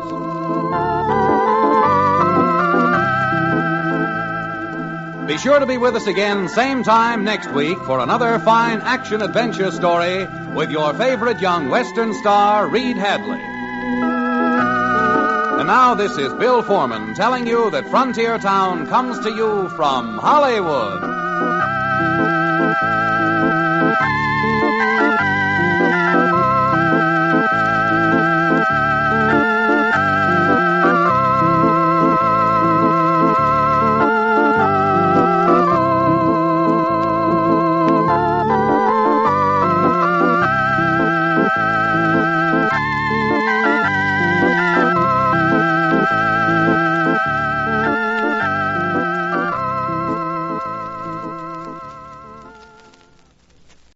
Has a hazelnut in every bite. Sorry. And thick milk chocolate for your delight. Sorry. Nougat and caramel golden light. Sorry. And don't forget the hazelnut in every bite. And again. What has a hazelnut in every bite? Sorry. Thick milk chocolate for your delight. Sorry. Nougat and caramel golden light. And don't forget the hazelnut in every bite. Sorry. A hazelnut in every bite. Want something fresh? Opal fruit, made to make your mouth water. Fresh with the tang of citrus, more refreshing fruit flavors. Juicy, chewy Opal fruits, made to make your mouth water. I'm crunching my polo, dear Liza, dear Liza. I'm crunching my polo, dear Liza, crunching. The nicest thing about the mint with the hole is that it's smooth and never crumbles. You can eat polo without other people hearing. Try sucking them, dear Henry. I can't, I've already crunched them all. Keeping the radio memories alive thanks to the sponsorship of John Paul Pet. Pet care with a salon pedigree. Visit jppet.com today. Sometimes you take so much trouble making half their pudding, you forget to make... Custard? So Brown & Polson have made instant mix custard. Real creamy custard like you'd expect from Brown & Polson. Just add boiling water. You need no milk, and you've perfect custard in seconds. Oh, yeah, beautiful colour. Are they? Oh, do you want some custard, Mum? Oh, Brown & Polson instant mix custard. Good and creamy, because Brown & Polson make it. This is the 1940s radio channel from the Rocket Classic Radio Network.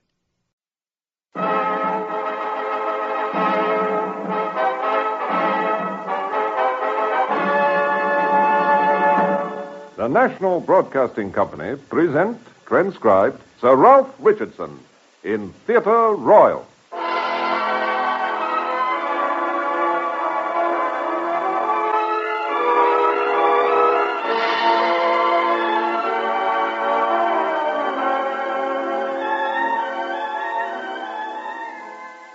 This is Ralph Richardson. Our play today is written by a very old friend of mine from the theater, with whom I've been associated on a number of occasions, J.B. Priestley.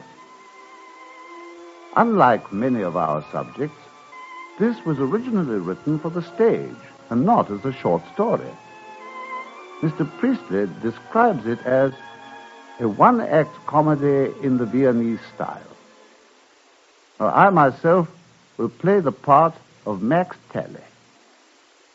Here, then, is J.B. Priestley's comedy, Private Rooms.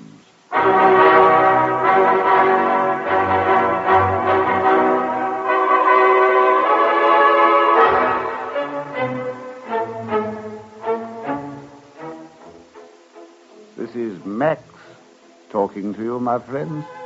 Old Max Talley. Perhaps you will remember the name. I would permit myself to be surprised if you did not. In Vienna, Imperial Vienna, in a world that is now only a nostalgic vision, but of which we shall ever carry the remembrance of the music of Johann Strauss in perpetual waltz time, and the waters of the Danube shine in perennial blue, there in that Vienna I had my career in the theater, and in which career I was almost invariably successful. That you must admit.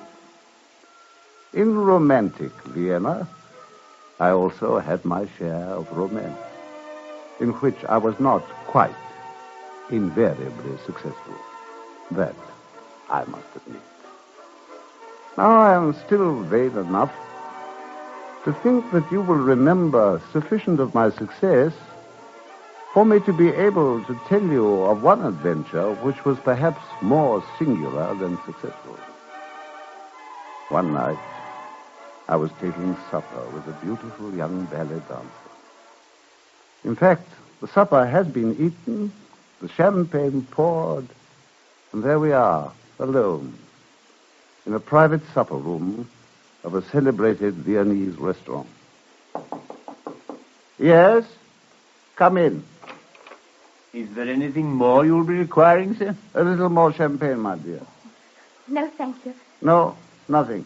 Thank you, sir. The supper was satisfactory? Yes, on the whole. Oh, it was wonderful. Ah, but you can tell your maître-d'hôtel that I still think the steak Chateaubriand is better at the Bristol. Yes. Oh, yes, there is something, however, we'll go into that another time. No, nothing more now. Thank you, sir.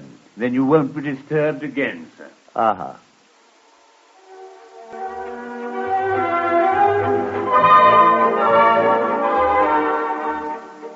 You can imagine the scene. The discreet lighting in the plush-filled rooms, the overpowering air of intimacy, the inevitable settee. Oddly enough, the room next door is virtually the same, apart from its occupants. Yes? Come in. Is there anything you'll be requiring, madam? No, I don't think there's anything else we want. You can leave us now. Thank you, madam. And supper was satisfactory? Most of it, yes. But I didn't ask for orange salad with a duck. You really ought to know by this time that I prefer prunes. Please remember next time. Thank you, madam. You won't be disturbed again, madam. Thank you. Don't you agree about the duck? If you say so, yes. But I hardly knew what I was eating. Oh, that's absurd. Now, why should I take the trouble to order a delicious supper for you if you don't appreciate it? Ungrateful boy. Aren't you ashamed of yourself? No, dear Julia, I'm not. A poet doesn't think of the menu when he's supping with a goddess. You're very sweet.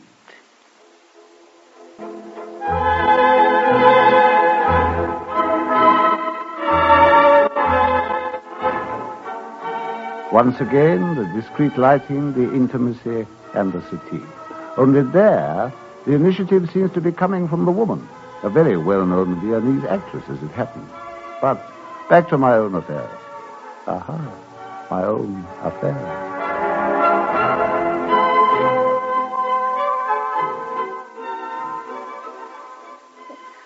I can still hardly believe it. Believe what, my dear child? Well, that I'm actually sitting here with you. You! And this is a private room in our most famous restaurant, which all the girls are dying to visit. But I've had such a wonderful supper, alone with you. You can't imagine it. It's like a dream. The restaurant, the supper, or the man? I suppose, in a way, I can't separate them. Yes, I wish you could. After all, any fool with a little money could bring you here and give you supper. Oh, no, that wouldn't be the same at all. It's being here with you. Oh, that's what I'd hoped, my dear. You see, I think it's through you that I fell in love with the theater. The first time I was ever allowed to go, for my parents were very strict, was to see you. We lived in Brent's, you know. You must remember coming to Brent's. Oh, yes, Prince, yes. Very, very fine market hall there, isn't there? Oh, no, there's nothing special about the market hall. It's the cathedral, which has a very, very tall spire. It's famous. Oh, you must remember. Oh, yes, of course. So stupid of me. Yes, of course, Prince. So you first saw me there, did you? What was I playing? The Mad Emperor? Yes, the poor Mad Emperor. Oh, of course, it was ages ago. Ages ago, but it couldn't have been, my dear. I went out on that tour playing the Emperor in all sorts of dreadful places. It was only 6 or 7 years ago. It seems ages ago.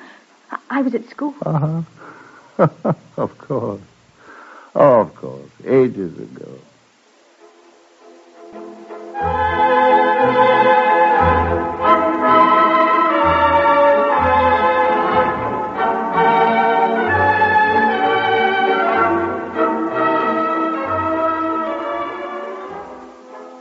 Oh, my dear Florian, your work. Oh, yes, it is good. Your last play has some distinct possibilities, but it is you yourself who interest me, just as I hope it's I, Julia, and not merely myself as the leading lady of the comedy theater who interest you. Well, of course. Well, I don't really see the difference, especially in your case. Dear boy, that's absurd. I'm a woman, not merely a performer. Yes, but on the stage you show us your charm, your wit, your intelligence, your depth of feeling, your beauty. They're all there for us to admire, to worship. Well, so is the scenery. But I have a private life. I have a heart. What happens in the theater is important, of course. But what happens outside the theater is still more important. I may feel lonely, sad. I may need a devoted friend. So I say, let us talk about each other, not about our work, dear Florian. But why did you say that my last play has some distinct possibilities, huh? Play. Now, let me tell you something. This morning I read a play. At lunch I discussed a play with my agent. This afternoon I rehearsed a play. This evening, you may remember, I acted a play. And now, after supper, you're surprised because I don't want to talk about yet another play. But I thought that was why you invited me here. No, it wasn't. Oh? No. I talk business during the day. Not in private rooms at night. I see. Oh, no, stop pulling that face. Perhaps I invited you here because your eyelashes curl and your nose is so intriguing and absurd. But what does it matter? Here you are, in a discreet private room with Julia herself. And all you do is to pull a long face, because I won't tell you what's wrong with your second act. Oh, no, I assure you, I realize the honor you're doing me. No, come. Show you forgive my stupid teasing. Kiss me. Huh? You're shy, aren't you, Florian? Well, No, but now you must tell me all about yourself so that you won't feel shy anymore. Yes, tell me where you were born, where you went to school, everything. Come along. Well, I was born and grew up in a very dull little provincial town called Brintz. Oh, I know Brintz. Do you? Yes, I played in that drafty old theatre there and nearly got pneumonia. When was I there last now? Oh, it must have been years ago. So I think we were playing The Lady.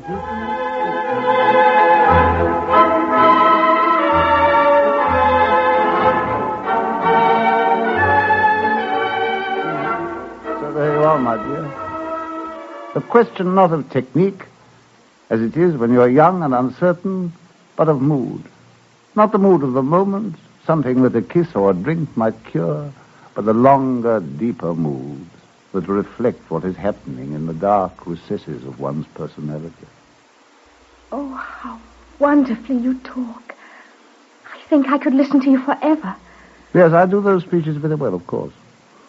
Long trading experience must count for something. But you know, the thoughts, even the actual words, they're not mine. Most of that speech about the dark feelings came from some play or other. I forget which one. I owe it to some wretched author. Some detestable fellow with a bad haircut, round shoulders and spectacles. Oh, but many authors, poets, are young and handsome. I doubt it. Aha. But then perhaps you know one. No, not at all. I was thinking of Lord Byron. Oh, well, then I'll forgive you. But you should be thinking about me, here at your side. Oh, but I am. You say so many wonderful things. Oh, my dear. You're so young, so fresh, so innocent, so beautiful, that when I listen to you, I want to take you in my arms. No, you mustn't. Go on, say it. Max. Max. What, do you find it so difficult to pronounce? Is it a name you dislike? I suppose it seems strange because you're so much... Oh, I mean, because I have so much respect for you. Respect? It must be late. I think I ought to be going now. No, that'll never do. You know, you told me this morning that it didn't matter how late you returned to your lodgings, that you often sat up long after supper with the other girls.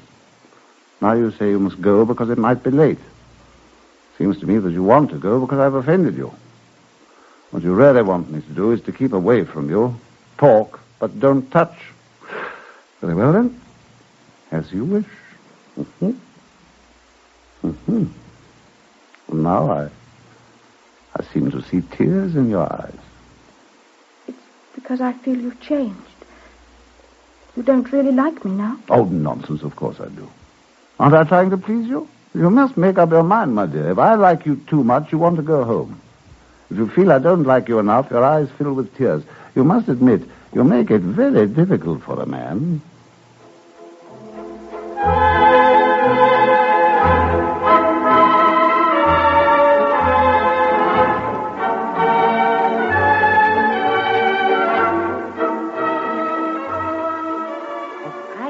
Because you haven't lived. How can you write if you haven't lived? Tell me that.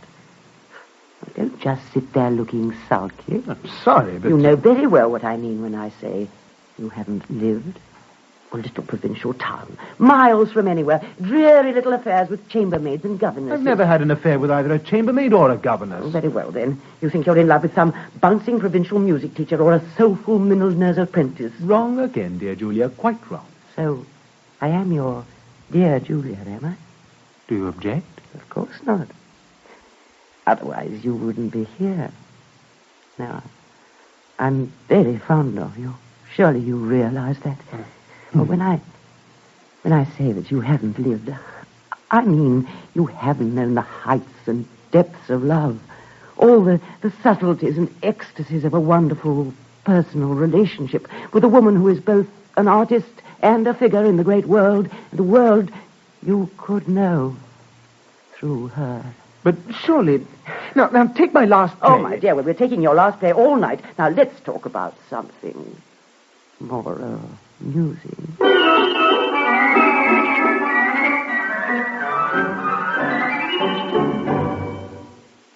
In a moment, we continue Theatre Royal, starring Sir Ralph Richardson.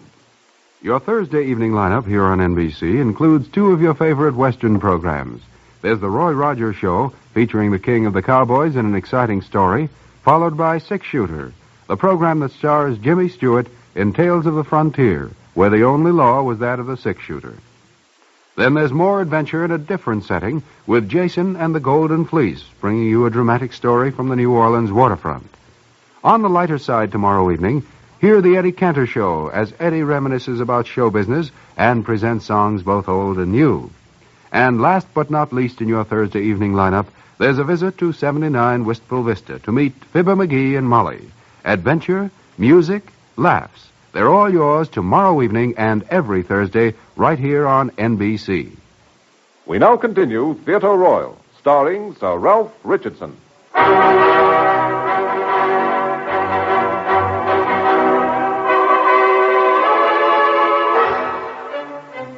Ah, those passionate, romantic evenings in old Vienna. The understanding, the intimacies, the full communion of passionate soul with soul. The glances that meant so much, the touch of a hand that denied so little. The ardors that would not be restrained, the sympathies and the sweet surrenders. Well, in fact, I wasn't doing very well myself.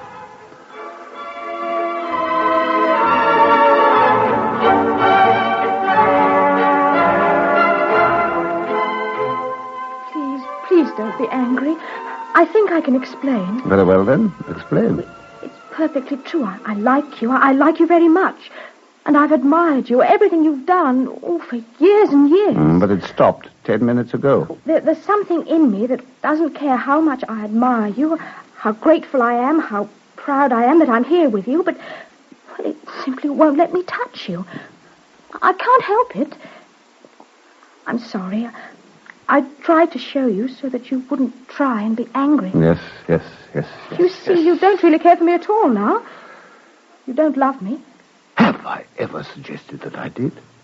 No, otherwise it would have been harder still. It would be like playing poker with marked cards. Even lecherous old rogues who lure high-minded young girls into private rooms may have their codes of honor. Don't talk about yourself like that. It hurts me as well as you. Not only what you say, but the way you're saying it. Have I got to put up with a lecture now from one of the youngest members of the ballet? Oh, please stop it. It's horrible, horrible. You've spoiled everything. And I thought it would be so wonderful being here with you. Accept my apologies for the horror of the situation. Although a great many women, and some of them quite young too, would disagree with your verdict. Well, I can't believe that. It's nothing to do with me. Don't you see? If it were just a man, any man behaving stupidly, it wouldn't matter. I'd hit him and run away. It's because it's you. Now you're angry and feeling hurt. And yet I can't help it. Don't you be too sure that you can't help it. I asked you to have supper with me in a private room of a restaurant. You must have known what that meant. That if I felt like it, I'd make love to you. It appears that is distasteful to you. At close quarters, apparently, I am repulsive. Oh, no, please, you mustn't see it like that. Believe me, my dear girl, no man would choose to see it like that if he could find any other explanation. But quite frankly, you don't excite my sympathy. You seem to me to be something of a young hypocrite. I don't see why I shouldn't please myself, as you've been pleasing yourself up to now, taking all and giving nothing. Now it seems to me that it's my turn. You've had your supper, and now you must sing for it.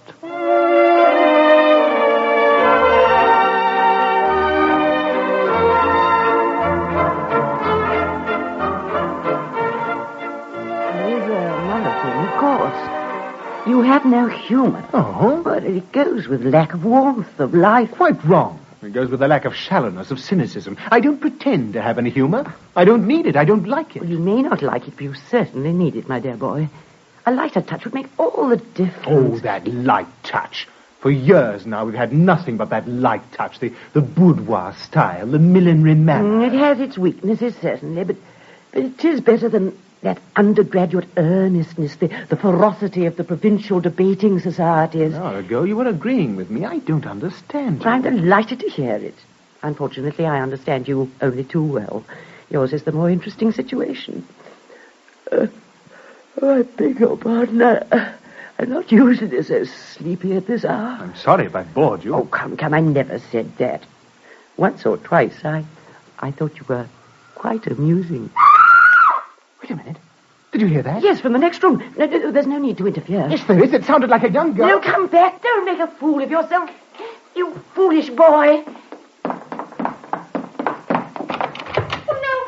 What's happening?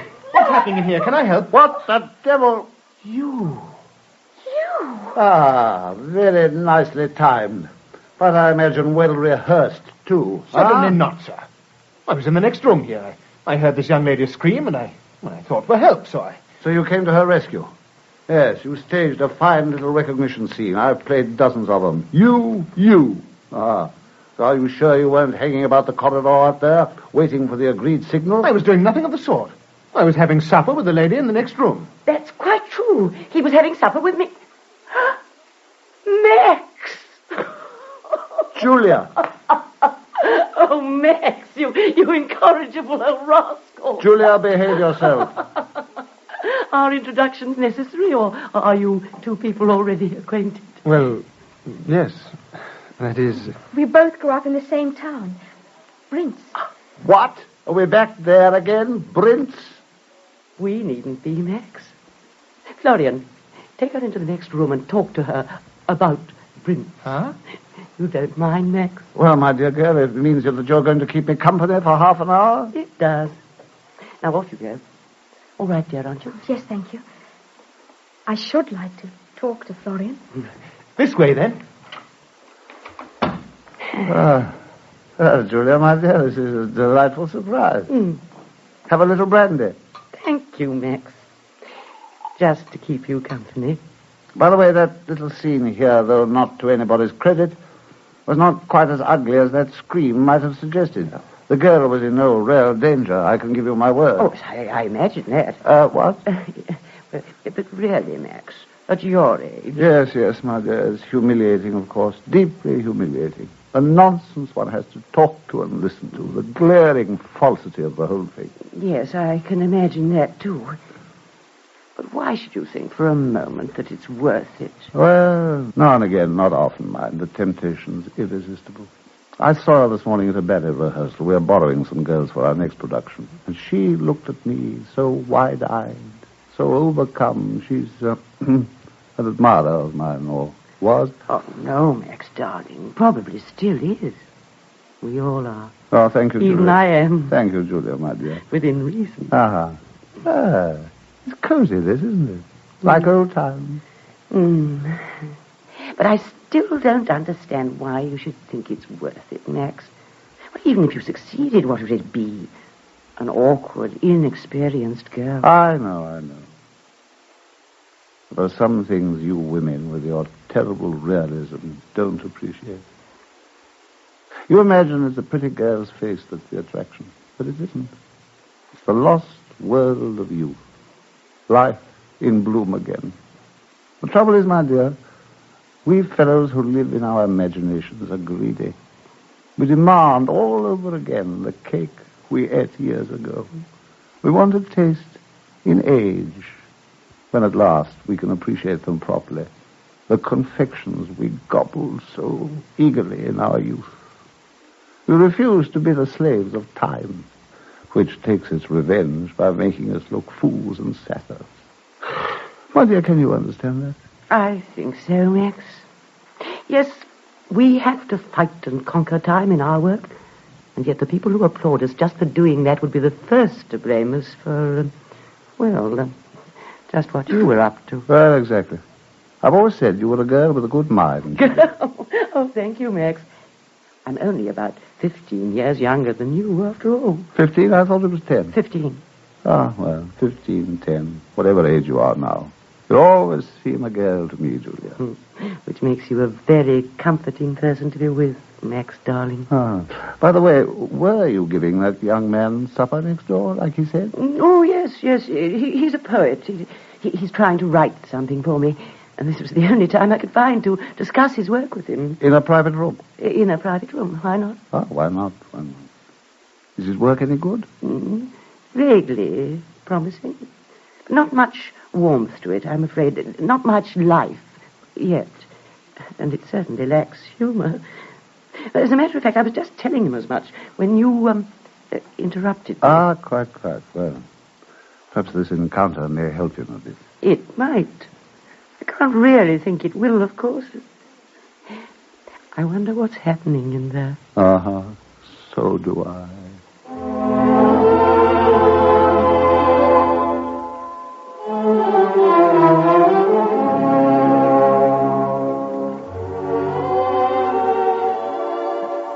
How wonderful that you should even have noticed me. I used to see you every day on my way to the university. And I always wanted to stop and speak to you, but I never had the courage. Oh, I used to wish that you would. Did you? As a matter of fact, I used to go down that road specially. No. Because I knew that that's where you lived. Really? But how wonderful. And to think that you've been here in Vienna for over a year, and we've never met till now. And to think that you are a poet, just like I used to think you might be. And write plays for some of the most famous actresses in Vienna. They don't always seem to appreciate them. Still, with you to help me, I know my plays will succeed. Darling. Darling.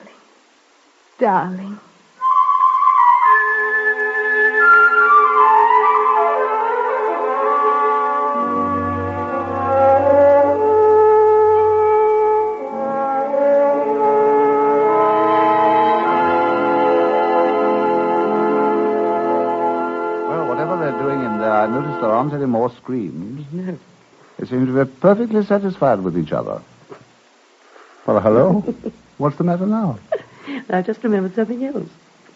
Do you know where it was that you and I first got to know each other all those years ago? No. As a matter of fact, I've been trying to remember. Was it in Love's other name? No, it wasn't that. No, wait a minute. It's gone.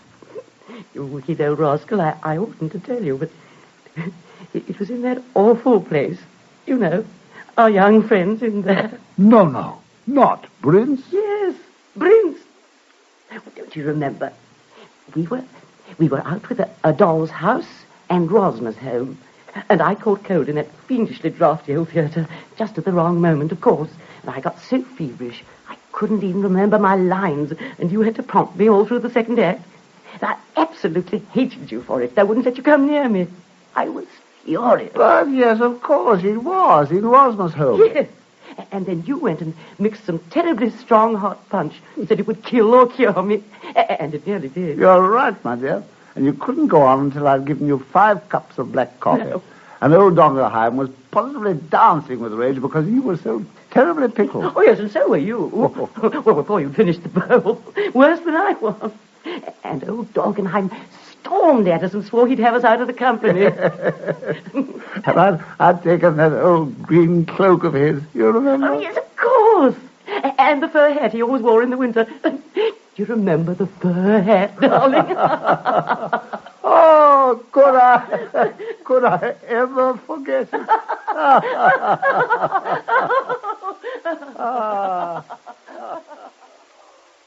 No, Vienna was wonderful in those days. The world waltzing to Johann Strauss. Nothing so blue as the Danube. And yet, for romance, for gaiety, and for life, all that we remember of love, give me Prince.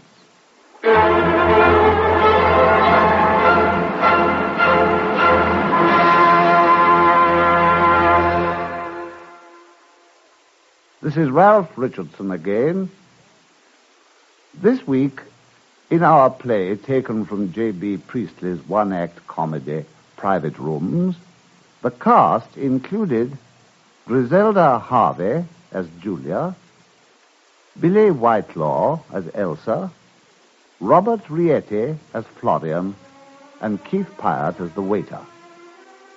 I should like to thank them and I look forward to the pleasure of your company next week when I shall introduce another. We had a party last night. It's one of the places in a worse shape. You know how it is. You leave things overnight, takes twice as long to put them right. A bit like forgetting to watch your weight. Still, I watch mine every morning with the Kellogg's Special K breakfast.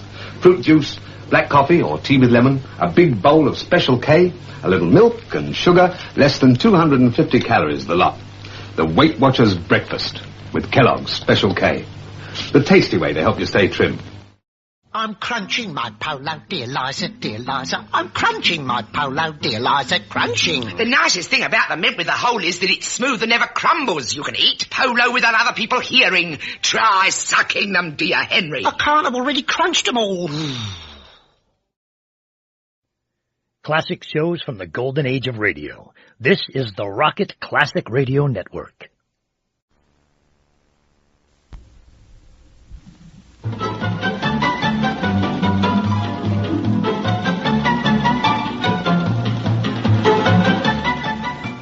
This is Nightline, the line that's open at the right place at the right moment, and this is Walter O'Keefe. Good evening, and here's our first Nightline call tonight from Hollywood. Groucho Marx and You Bet Your Life.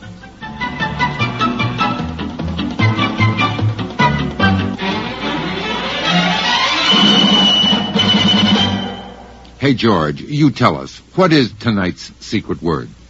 Ladies and gentlemen, the secret word is people. P-E-O-P-L-E. Really? You bet your life.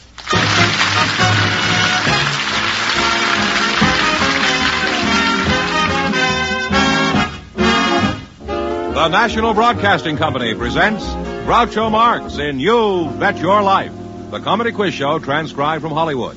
Groucho meets our first contestants in just 1 minute. In centuries past, this was the sound that used to get the news around. Yes, in centuries past, the people on one side of the hill beat the drum to share the news of the world with the people on the other side of the hill. And since the world in those days was a smaller, more easygoing world, this was enough to get the news around. Ours is a chaotic age with critical events flashing across the face of the earth. Fortunately for us, we can keep up with these events because we have at our fingertips the fastest means of communication ever devised. We have radio. And NBC Radio, with news on the hour, keeps you alerted to world events wherever they happen, as soon as they happen. From ages primitive to present, people have wanted to keep up with events. And in our day and age, this is the sound that really gets the news around. This is Leon Pearson inviting you to keep up with the news on the hour all day, every day, over most of these NBC stations.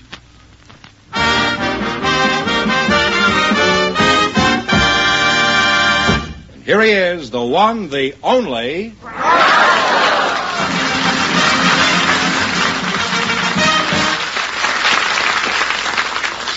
Well, here I am again with a chance for each of our couples to win up to $10,000. And if any of them say the secret word, they'll win an extra $100. Groucho, Now, who's first, George? You're supposed to wait until I say who's first. Oh, am I? You can be replaced, you know.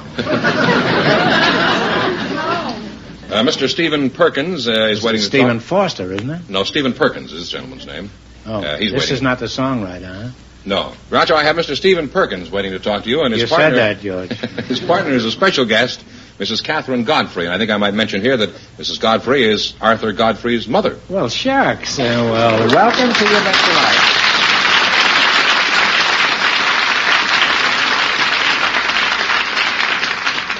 Say the secret word and you'll divide an extra $100. It's a common word, something you see every day. Well, what do you know? Arthur Godfrey's mother, huh? People say, are you Well, it's- related to him? And I say, I'm his producer.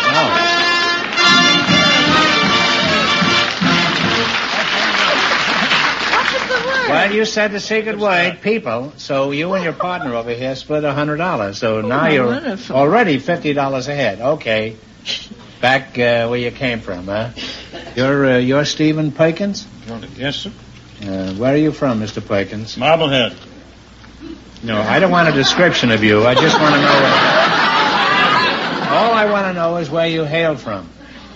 And then Where are you I went from? to the Granite State. Oh, the Granite Born State. in Marblehead. Well, tell us something about Marblehead. What was your boyhood like there? Didn't have one there. What was it like in New Hampshire? It was mighty cold. Mighty cold. Mighty cold. Say, you're a regular fountain of information, aren't you? Steve, you said it was cold back there in New Hampshire. We don't have cold winters in California, you know. We just have colds. But I know what it's like back there in the winter because, you know, I was brought up in the East. How'd you like it as a boy, for instance, in the winter? How would you get to school? Well, we used to have to walk to school. We used to plow through a lot of snow. It was mighty cold weather. Well, that's admirable. Those are the things that made America great. Nothing could stop the children of those days from achieving an education. Now, how far was the school from your home? 3 blocks. Well, you were a real pioneer, weren't you, huh? Mm-hmm. 3 blocks. When I was in school, I had to go 10 blocks. Heavens. Yeah, well, these were cell blocks in a reform school. Catherine, where are you from? New York City. New York City, huh? And when were you born? I was born in 1879 in Oswego, New York. You swing on who in New York? Oswego, New York. Oh, I thought you said you had a Oswego in New York. By the way, how does it feel to be the mother of a famous celebrity? Oh, what did you say his name was? Arthur Godfrey. Arthur, Godfrey, yeah. Catherine, you seem interested and alert in what's going on around you. How do you spend your time? Do you have any particular projects and interests? I'm a composer, and I write music, and I brought you 2 marches. They have them for you later. Oh, good. And I play the organ, the piano, everything I can lay my hands on. I have a Hammond well, could you organ, play him? You could lay your hands on him. And I am quite a cut-up. If you give me a piece of paper, I'll cut something out. Piece of paper? Check with you. Well, I don't have No, any. I don't want that. I want a piece of that white paper. This? This is cardboard. Could you do it Yes, on I this? can do it with that. And do you know Well, what the thing is, if you cut that up, your name is on there, and I won't know who you are. Cut up anyway. You know what the telephone number is of the Garden of Eden? The telephone number of the Garden of Eden? Yeah. No, what is it? 281 Apple.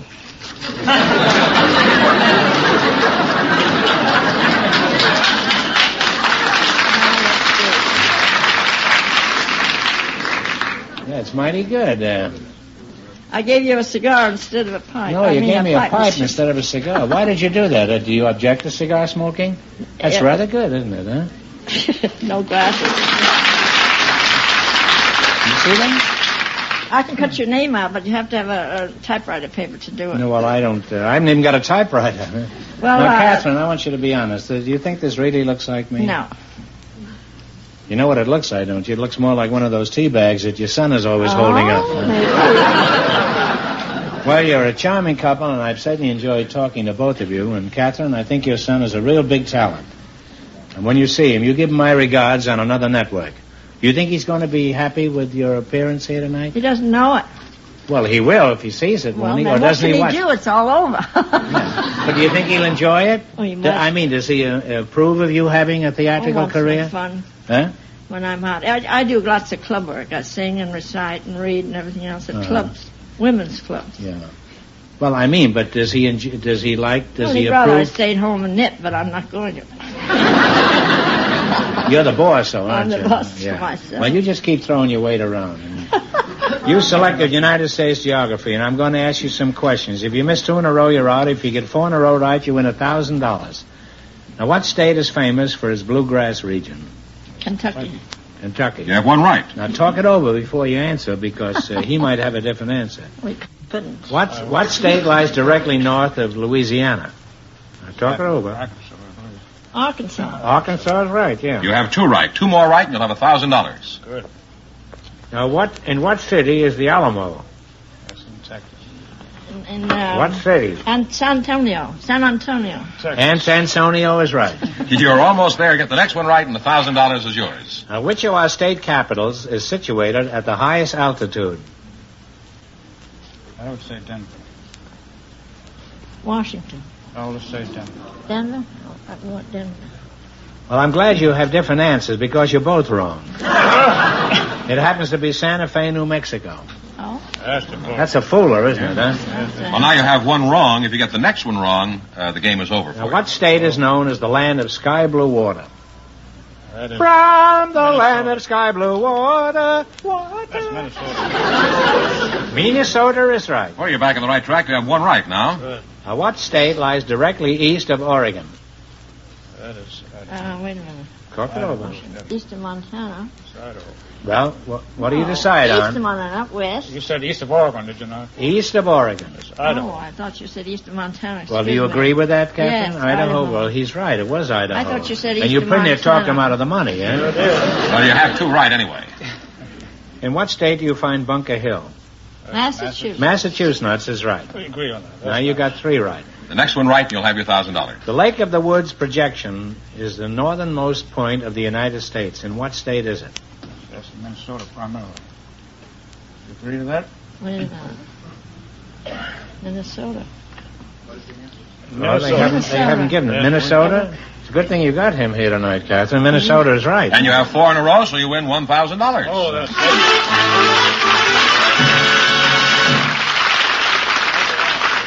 Now you've won $1,000. Now you can keep it and quit, or else you can come back later and try to double your money. You might even get a chance at $10,000. So go over there and sit down and think about it. And thanks for being on the show.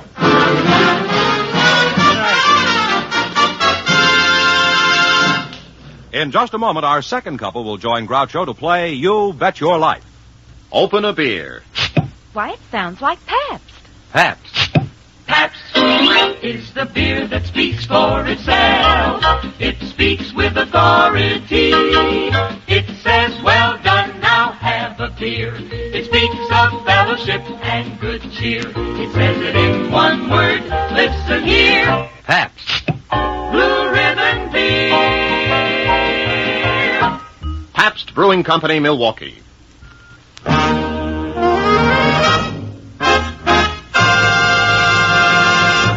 All right, George, carry on. Who's our next couple? Who's on deck? Groucho, Miss Ziva Rodan and Mr. Murray Rose They're are on standing. deck? No, they're just standing by to talk to you. Standing by what? They're standing by the outside here.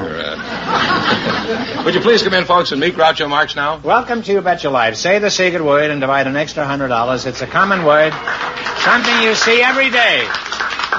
Murray Rose and Ziva Rodan, is that right? Well, you're an attractive young couple. And Ziva, I'll start with you. And what I'd like to do is wind up with you. Now, what kind of a name is Ziva? Ziva is an Israeli name. It means sunshine. It does, huh? Yes. Well, would you mind coming a little closer? I'd like to get sunburned before the evening. Are you from Israel? Yes, I am. You I was are. born in Haifa. Yeah. You speak very good English. Did you learn it in Israel? Well, basically, yes, but I went to school in St. Louis, Missouri. St. Louis. Why did you go to St. Louis to school? Did you like the draft beer there with your lunch? Well, I have an uncle who's a psychiatrist in St. Louis, and he invited me to visit with them for a couple of years, and I finished high school there. And then I went back to Israel and joined the army. Joined the army? What did you do in the army? General housework? Or? No, the first 2 months I went through basic training just like a regular soldier, and then I was placed in the entertainment division. You entertained the whole army? Well, not quite the whole army at once, you know. What did you do in the army? I mean, what did you do in the army? I danced and I sang and I... Is this while the war was on? You were singing and dancing? Of course. They have dances in the army in Israel? Well, it's something like the USO, you know. Apparently the Gaza Strip isn't what I thought it was.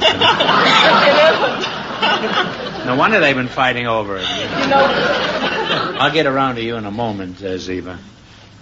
And get started with this character here. You're Murray Rose, huh? Right. Now, where are you from? From Australia, Groucho. Whereabouts? Were you born under a kangaroo? Or? I was born in Birmingham, England. You just said you were from Australia. Well, I was born in Birmingham, England, and I travelled to Australia when I was 1, and I've been living there in Sydney ever since. Well, what are you doing here? I'm studying. I'm a student down at SC, Southern California. Oh, I didn't know they had any students at USC. What are you studying there? I'm taking a course in television and cinema from the point of view of acting and directing and producing. What did you do in Australia? Is that the way you pronounce it, Australia? Australia. Yeah.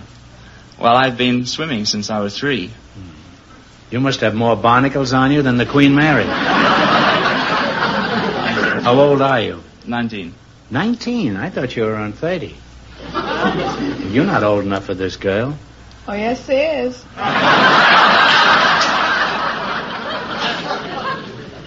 This kid talks for herself, huh? Have you achieved anything as a swimmer? I've had quite a good success. Yes. Have you been on any big swimming meets? I was in the recent Olympic Games in 1956 in Melbourne. Really? Well, you had some stiff competition, as I recall, in the Olympics. How did you make out?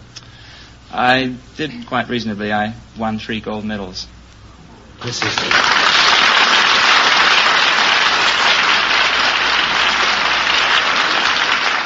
This is what is known as typical British understatement.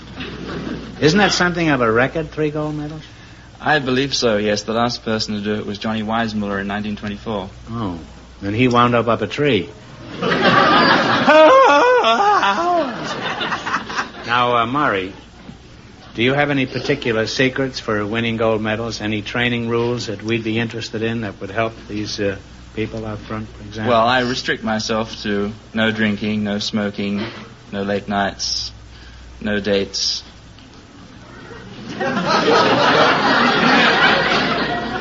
How about diet? Do you eat anything special, like steaks and strawberry shortcake and things like that? Well, to you, I probably have quite an unusual diet. I don't eat meat or fish or poultry, and instead I eat a lot of fresh fruits and vegetables.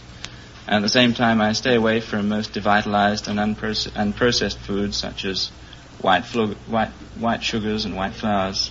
Well, if you don't eat meat and fish, where do you get your proteins?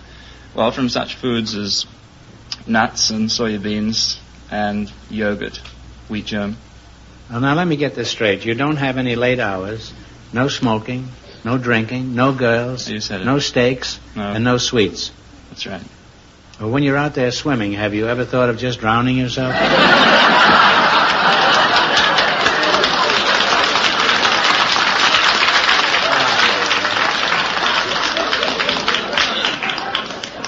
Well, you're a lovely couple, and if you don't get married tonight, you both ought to have your heads examined.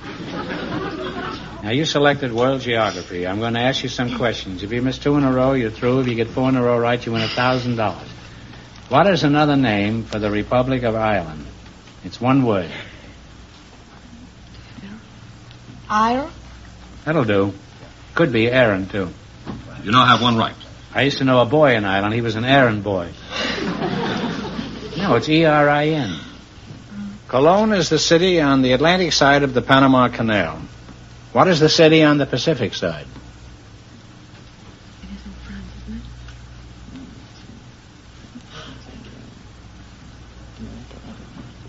Mm-hmm.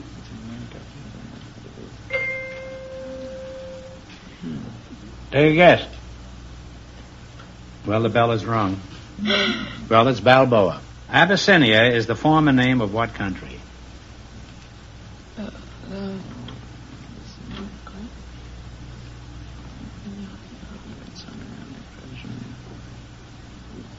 Persia? No. Gee, you ought to know this. Ethiopia. Well, that's I'm two sorry. wrong in a row. I'm sorry. I was hoping you were going to win some money. Oh, me too. All right, I'm going to give you one more question for $100, and please don't help because it's rather difficult. Are you ready? What color was the old gray mare? Pink, that's right.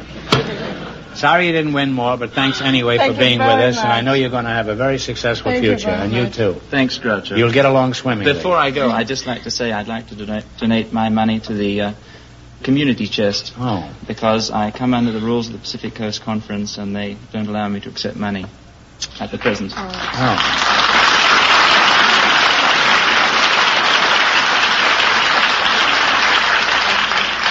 Well, you're a fine young fellow, and I'm sure you're going to be a great success. And thanks for being here.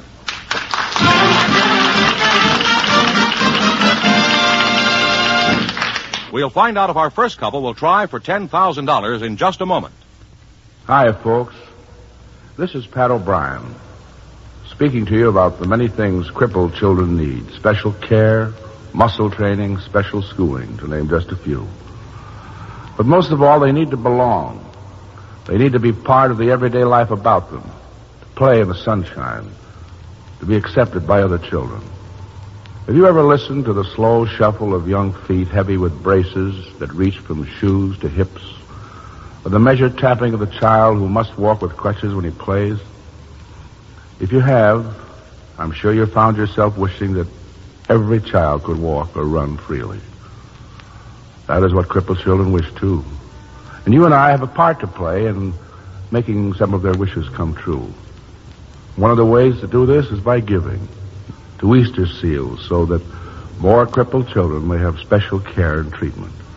Or you can contribute directly to Crippled Children in care of your local post office.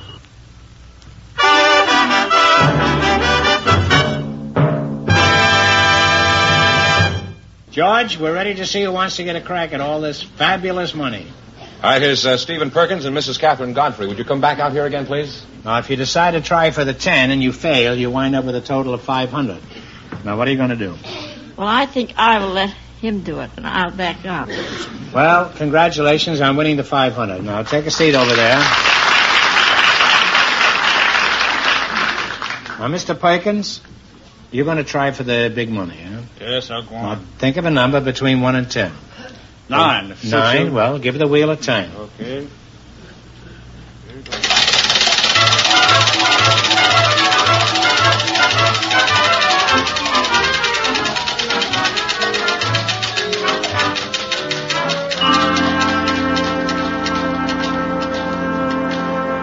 Well, you chose 9 and came up 4, so this question is worth $1,000. You ready? All ready. The Emporia, Kansas Gazette became nationally famous through the efforts of its wise and gifted editor. For $1,000, who was this outstanding small-town newspaper man? Think it over.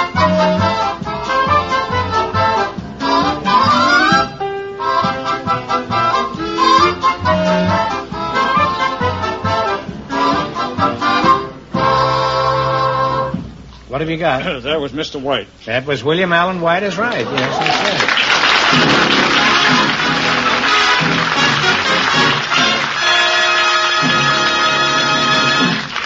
Well, for a country boy from New Hampshire, you've done pretty well. Now you've got $1,000. What are you going to do with all that money?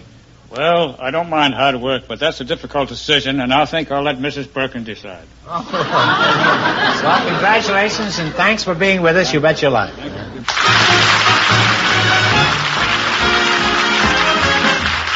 You Bet Your Life is transcribed in Hollywood. Produced by John Goodell. Directed by Robert Dwan and Bernie Smith. Music by Jack Meakin. This is George Fenneman reminding you to tune in again next week, same time, same station, to hear the one, the only Groucho. And see Groucho every Thursday evening on NBC television.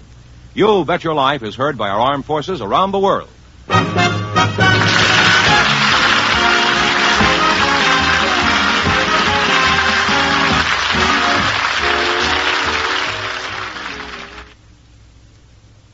The Telephone Hour celebrates St. Patrick's Day with an all-Irish program starring Brian Sullivan tonight on most of these NBC stations.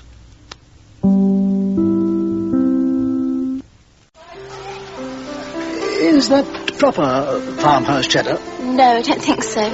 What about that? No. It's quite nice, though. Is it? Do you think I might try a piece?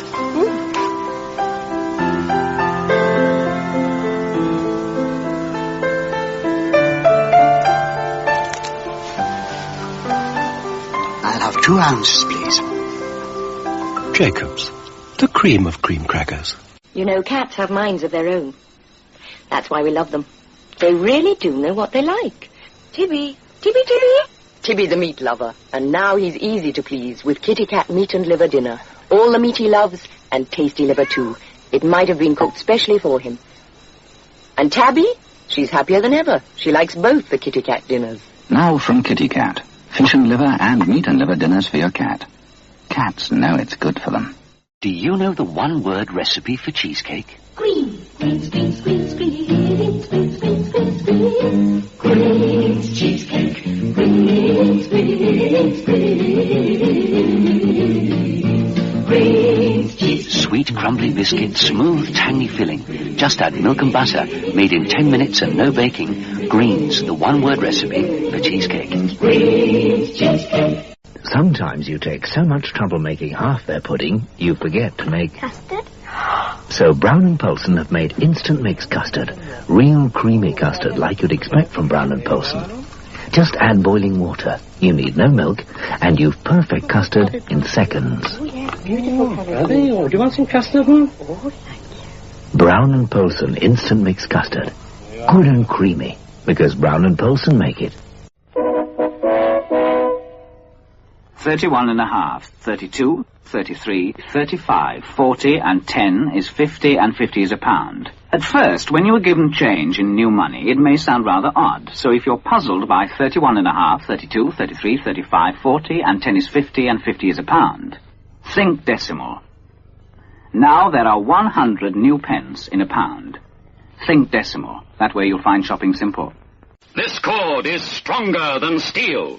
It is 3T cord, built into the new G8 by Goodyear. It gives more protective strength. The new multi-bladed thread has a wraparound shoulder design for greater grip, improved steering and cornering. It is built with tough-in non-skid rubber to give more mileage, extra skid resistance. Remember the name and insist on the new G8 by Goodyear. Keeping the radio memories alive thanks to the sponsorship of John Paul Pet. Pet care with a salon pedigree. Visit jppet.com today.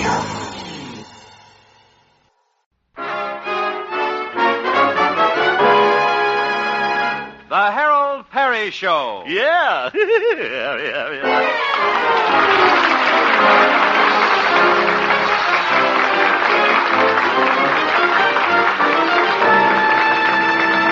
And now, Harold Perry as Honest Harold, the homemaker.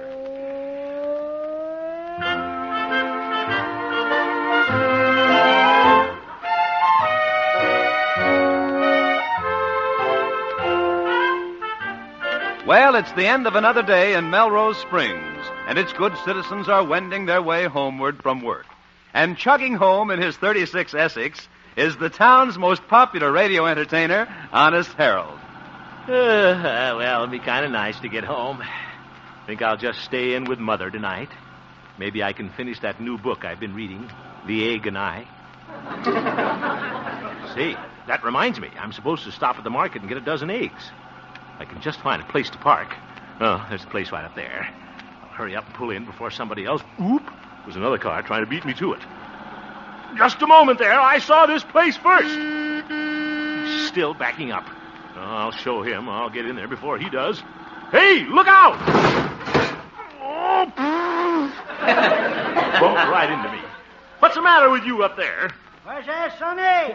Oh, man, Walker and his 33 Rio. He's the most irritating... What's the trouble? Would you mind moving ahead, Mr. Walker? I saw this parking place first. What'd you say? I guess I'll have to go up there and talk to him. Lucky my headlight didn't fall off like it usually does. Mr. Walker? Oh, howdy, Sonny. What's going on back there? I thought I felt something. Naturally you felt something. You backed into me. I did? Yes. Oh, I thought it was funny when my chewing tobacco jumped right out of the glove compartment. Oh, my goodness. And look at my car back there. You put a dent in it. Let's see. I put a dent in that car? How can you tell? Hey! Now, just a minute, Walker. You better get that heap off the street, Sonny. Tonight's can night. Look here, Walker. That car isn't so old. It's a late 36. I say? I said 36. If you can get $36 for that jalopy, you better take it. I'm in a hurry. Are you going to let me in that parking space? Sure, I don't want the parking space. What? I was just practicing backing up.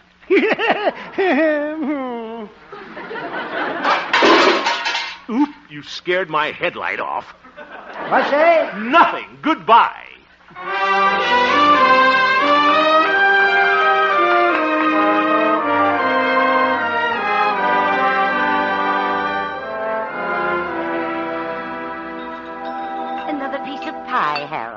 Thanks, Mother. That third piece kind of filled me up. That was a wonderful dinner. Oh, thank you, son. Harold. Yes, Mother?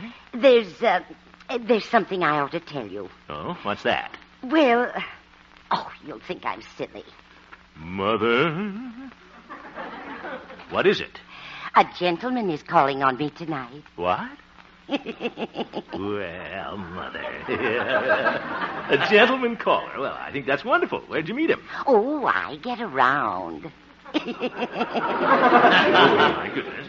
Who is this gay Lothario? Oh, he's my leading man. What? Yes, we're going to be in a play together. Our old folks group is giving it, you know, the Sunny Side of 70 Club. Oh, yeah. Well, that's kind of cute. What's the play called, Mother? Oh, the name of it is Penelope from Pawtucket. Oop. And I play Penelope. I'm in love with the captain of a whaling boat, Roby Dick. Roby Dick. Look out yonder. Out the window. Hmm? Is that a ship out there? Looks like the can box to me. Roby Dick, you've come back. You've come back. Ha, ha, ha, ha, Oh, brother. I was only acting, Harold. Yeah, I'm glad you told me, Mother. And then the captain and I have a very romantic scene. We hold hands and watch the sunset together. Mother, you sound like you're taking that part kind of seriously. Well, my leading man is rather charming. Oh, who is he? Well, his name is... there he is. Will you let him in, Harold? What? I want to put on my butterfly brooch. Oh, yeah. I'll be right in. Yeah, Mother's pretty cute, all right, primping up like that. New friend must be quite a chic. Wonder who he is.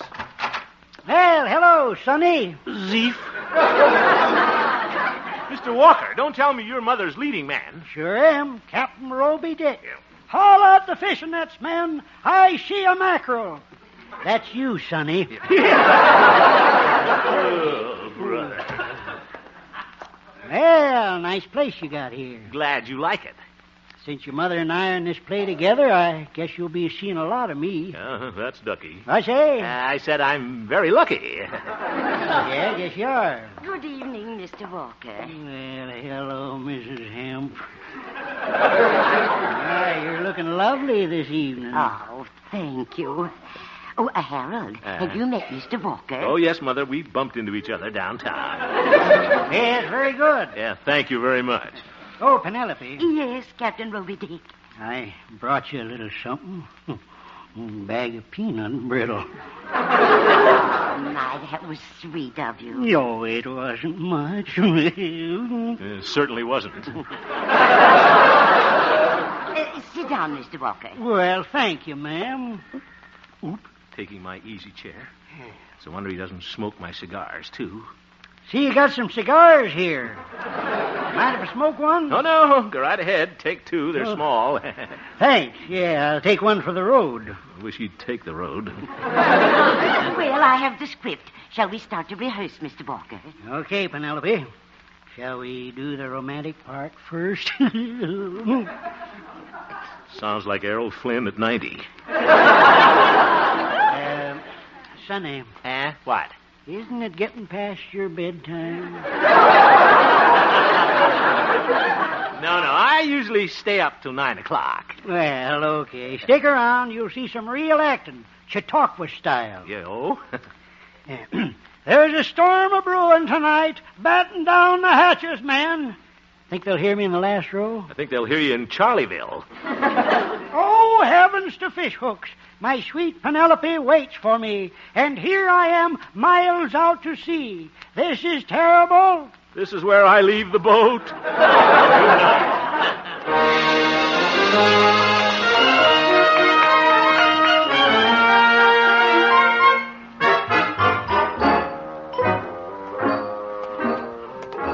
Roby Dick. All people, Mother had to be in a play with him. Be awful if she got to like that laughing hyena. Well, that's ridiculous, of course. As long as I'm on the loose tonight, though, might as well drop in the dancing academy and see Theodora. Hope my little dancing teacher is in.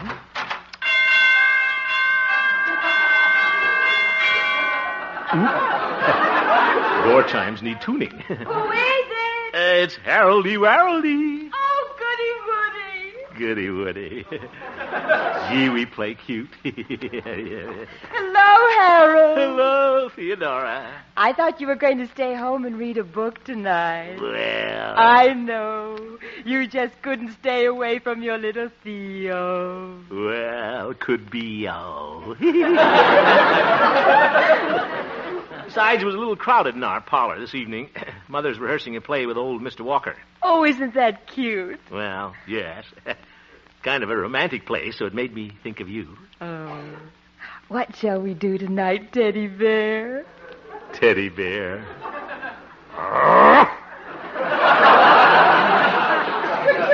I guess it's a little late to go bowling or go to the movies.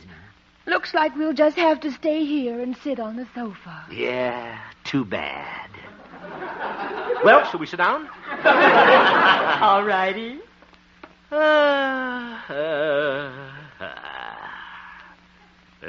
Theodora. Hmm? Mind if I turn the lamp down a little? Turn the lamp down? Yeah. There. I'm the man who came to dimmer. Had that written on my cuff. Sorry the laundry didn't get it now. But this is nice, isn't it? Two of us sitting here on the sofa, looking into each other's eyes. Guess this is what people used to do before they had television sets. Shall I get a little music on the radio? Sure, what the heck. Gee, that's pretty. I love Guy Lombardo.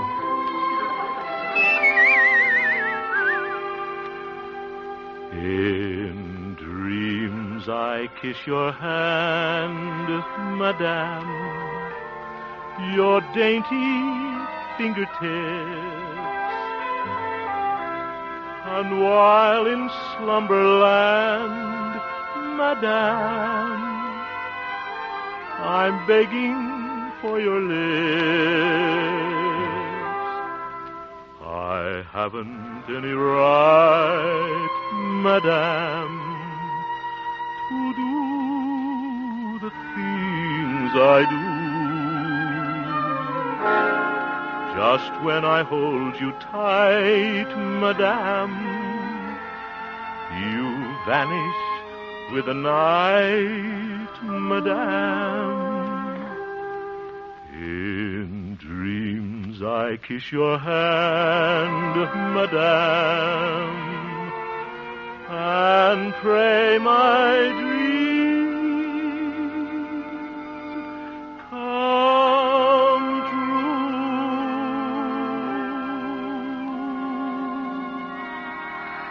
That was beautiful, Harold. Shucks, it wasn't anything.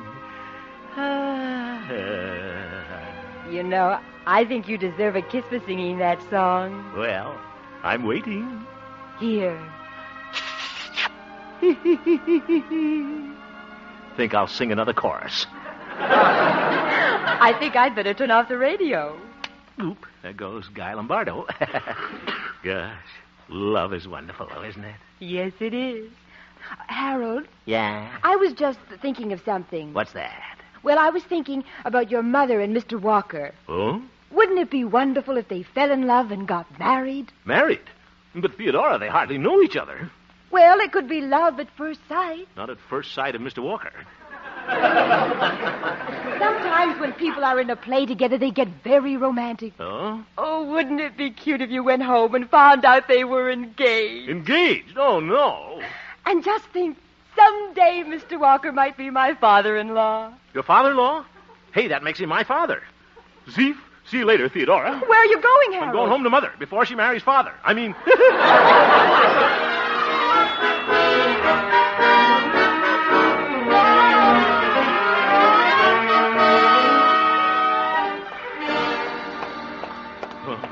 Better hurry home.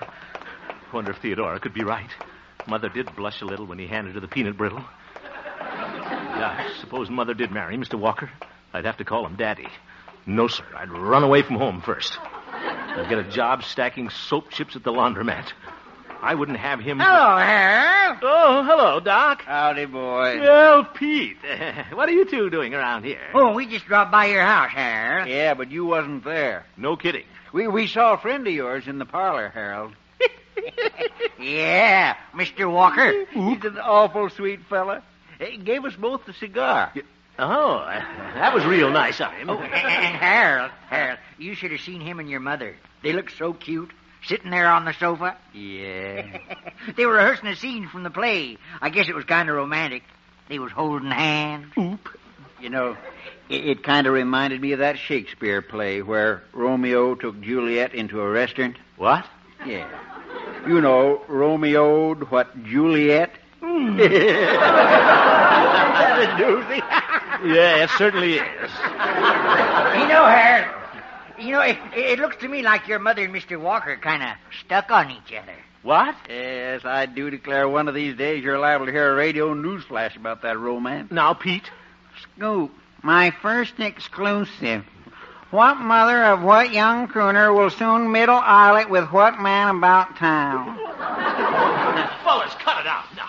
You're exaggerating this thing. They're not going to get married. Well, I think it'd be real nice, Harold. A growing boy like you needs a father. I do not. Yes, you do. He'd tuck you in bed at night and tell you the story of the three bears. Fellas. He might even sing you to sleep. Climb upon my knee, sonny boy.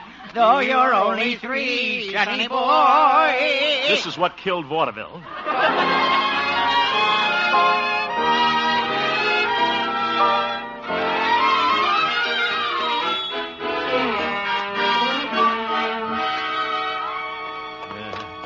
Peter, a big help. Be awful if Mother did fall for Mr. Walker. Mother! Oh, hello, son. Hello. Where's Mr. Walker? Oh, he left Harold. He did? He left early. That's a good sign. I'm just clearing away the cocoa cup. Look at Mother. What am I worried about? She's too sensible to fall for a character like Mr. Walker. Sure. And I thought she might want to marry him. Ridiculous. It'd be so nice to have a man around the house. So nice. Mother. It's so nice to have a man around the house. Mother, don't sing that. One who'd hold my hand a little and who'd bring me peanut brittle. Boy, just call me Sonny Boy.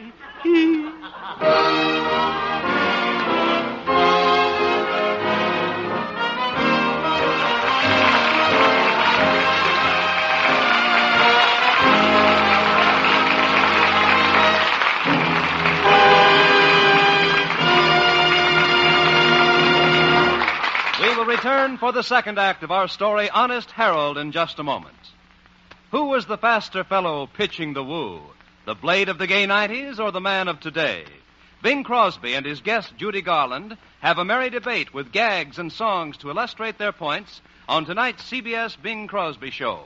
Be listening for this laughable, tuneful session. Judy Garland as Bing Crosby's guest on most of these same CBS stations tonight. And now, back to Harold Perry as Honest Harold, the homemaker.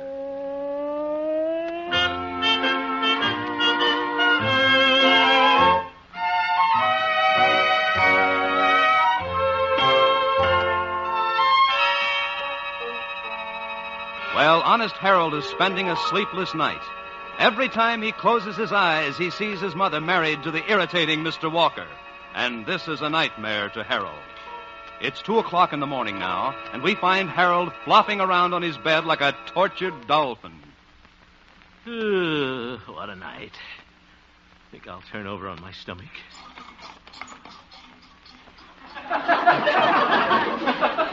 Darn it, now my feet are cold. My booty's slipped off again. Just got to get to sleep and forget all about Mr. Walker. Just close my eyes and count sheep. 1 little sheep, 2 little sheep, 3 little oop. That one looked like Mr. Walker. Ye gods, how long is this going on? Yeah, I am getting a little drowsy. I'm going to make it this time. Good night, Harold. Sleep tight. Well,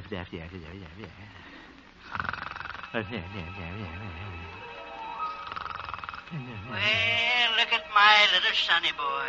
tucked away in bed. Zeef, what you for? Want Daddy to tell you a bedtime story, Sonny? Urgle buggle. Once upon a time, there were 3 bears. Go away, Walker. Go away. Anyway, I know that story.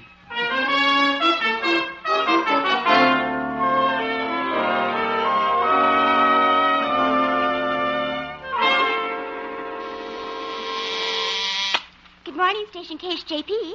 Just a moment, I'll connect you. Good morning, Gloria. Oh, good morning, Harold. How's your mother? What? Oh, she's fine. And how's Mr. Walker? No, see here, Gloria. When's the wedding? What? Oh, you're going to make an awfully cute flower girl. Oh, Gloria, just because they got a little crush on each other doesn't mean that they're going to get married. After all, Mother's past the impulsive age. Well, people are never too old to fall in love, Harold. Oh? I know a couple. Well, they're both 85, and they fell in love at first sight. They did? Yes. 15 minutes after they met, they became engaged. Engaged? You mean he gave her a ring? No, he gave her his Townsend button. Good. But they didn't stay engaged very long. Oh, they didn't? No, 2 days later, they eloped. Oop. You say they were 85? Yes. Gosh, I'd better watch Mother, Gloria. She's only 63. No telling what a kid like that'll do.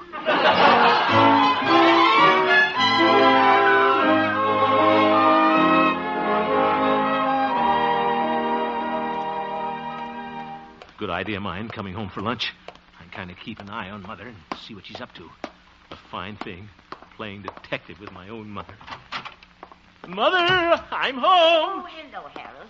You didn't tell me you were coming home for lunch. Well, I just thought I'd come home and surprise you. Oh, that's nice. How are things, Mother? Read any good books lately? What? I mean, what have you been doing all morning? Oh, a little dab here, a little dab there, and a rub-a-dub-dub in the tub. Didn't find out much there.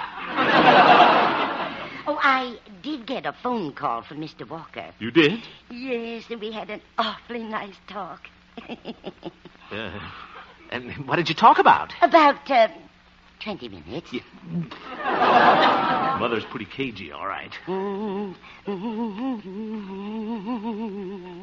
Oop, there she goes again. I think that's what she's singing.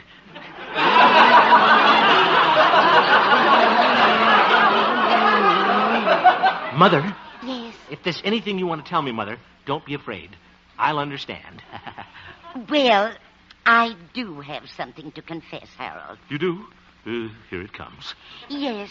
When I was sweeping under your bed this morning, I broke a wing off your model airplane. Oh, that's all right, Mother. Just an old P-36. And I thought they were going to elope. Well, Mother, how about lunch? All right, son. I'll fix it right away. And then I have a busy afternoon ahead of me. Oh, is that so? Yes, I have to pack my suitcase. Huh? I told Mr. Walker I'd be all ready when he comes by for me. Eve? And, Harold, is that old ladder still out in the garage? What? We want to use it tonight. Zoof. Well, I'll get your lunch now. Never mind, Mother. I think I'll just take a hot bath instead.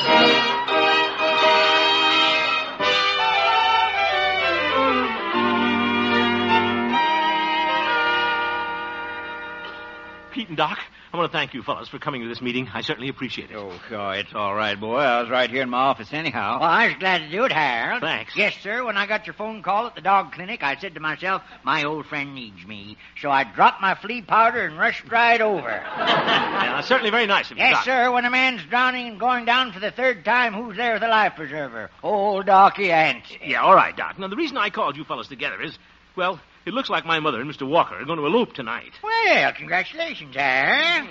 And my felicitations to you, boy. Fellas, you don't understand. I want your help. Okay, boy. I'll hold the ladder. Stop the clowning. This is serious. Yeah, only kidding, Harold. Fellas, I wouldn't mind my mother getting married, but Charlie Walker. Imagine hearing that laugh around the house all the time.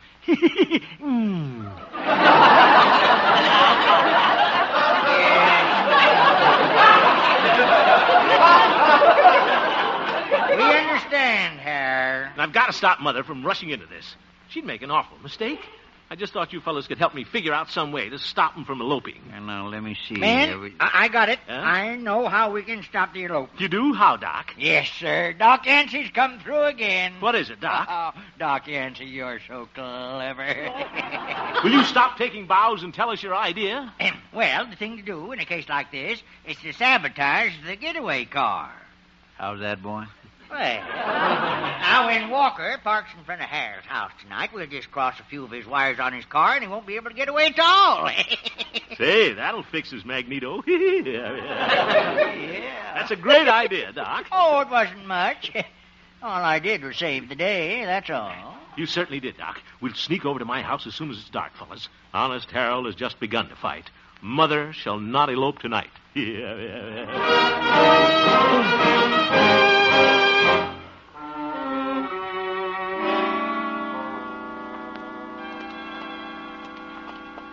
There's my house, fellas. It's nice and dark, too. Nobody can see us.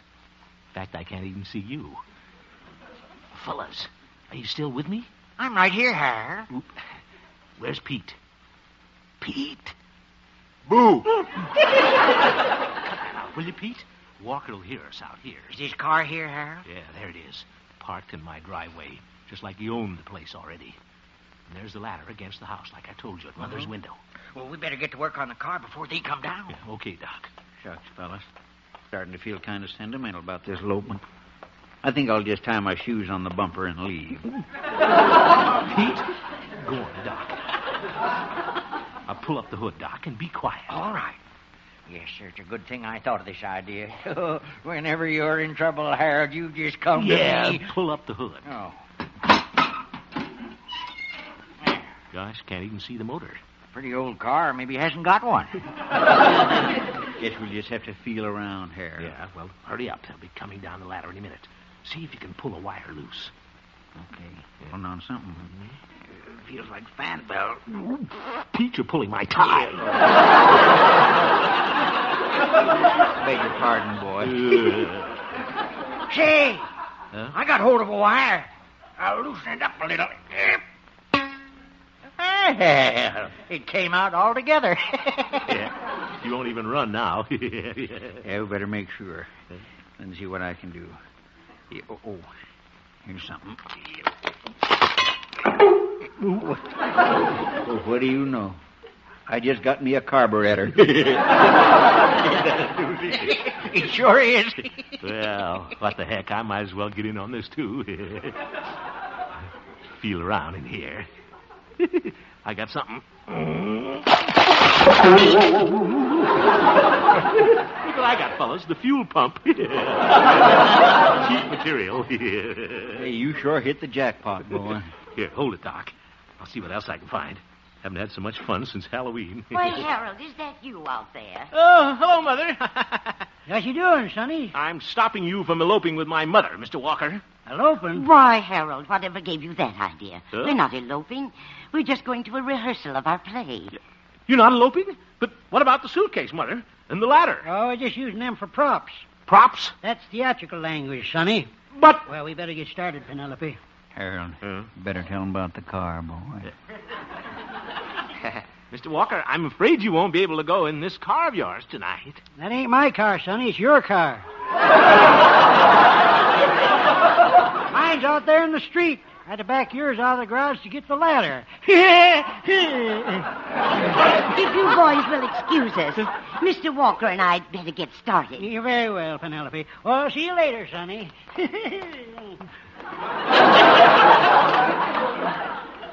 Harold. Yeah? Here's your carburetor, boy. You better take your fuel pump, too. Thanks. See you later, Harold. So long, boy.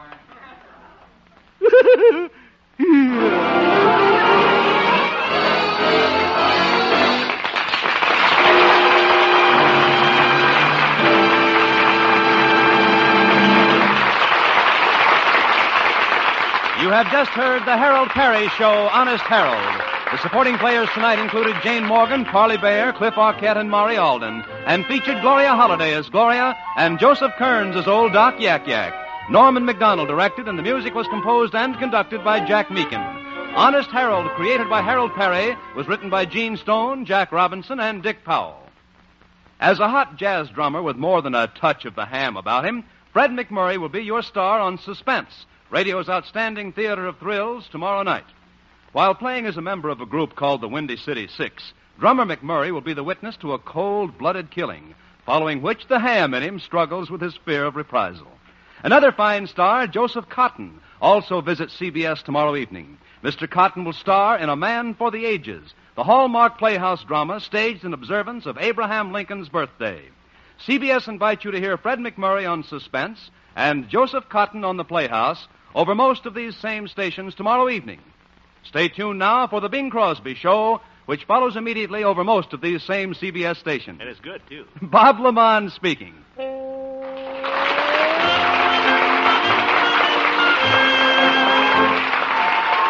This is CBS, where you meet Mr. Keene, tracer of lost persons, every Thursday night, the Columbia Broadcasting System.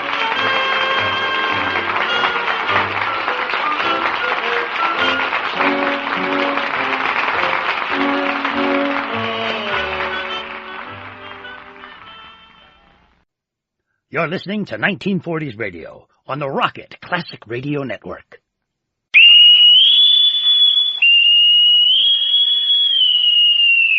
Now hear this. Now hear this.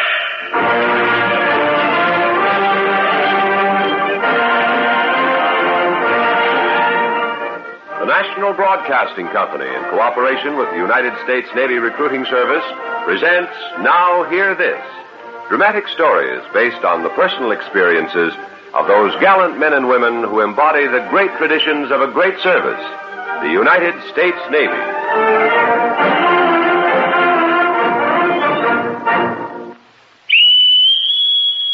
Now hear this.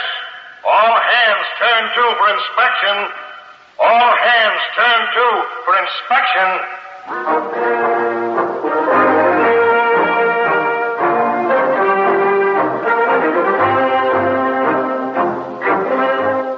Today, the papers are filled with names like Korea, French Indochina, Iran, Formosa. Each one of them a hotspot. Each a potential volcano. Navy intelligence keeps an eye on them because potential volcanoes have a way of spitting fire when you least expect it. But less than 10 years ago, the papers had names like Luzon, Corregidor, and a couple of twins named Guadalcanal and Tulagi. Names that may or may not have been mentioned when Captain Bligh had that spot of trouble with the Bounty. Names might have got a call when that French painter Gauguin sent home some picture postcards. However, they got plenty of space on the front pages when the Marines hit the beach at Guadal.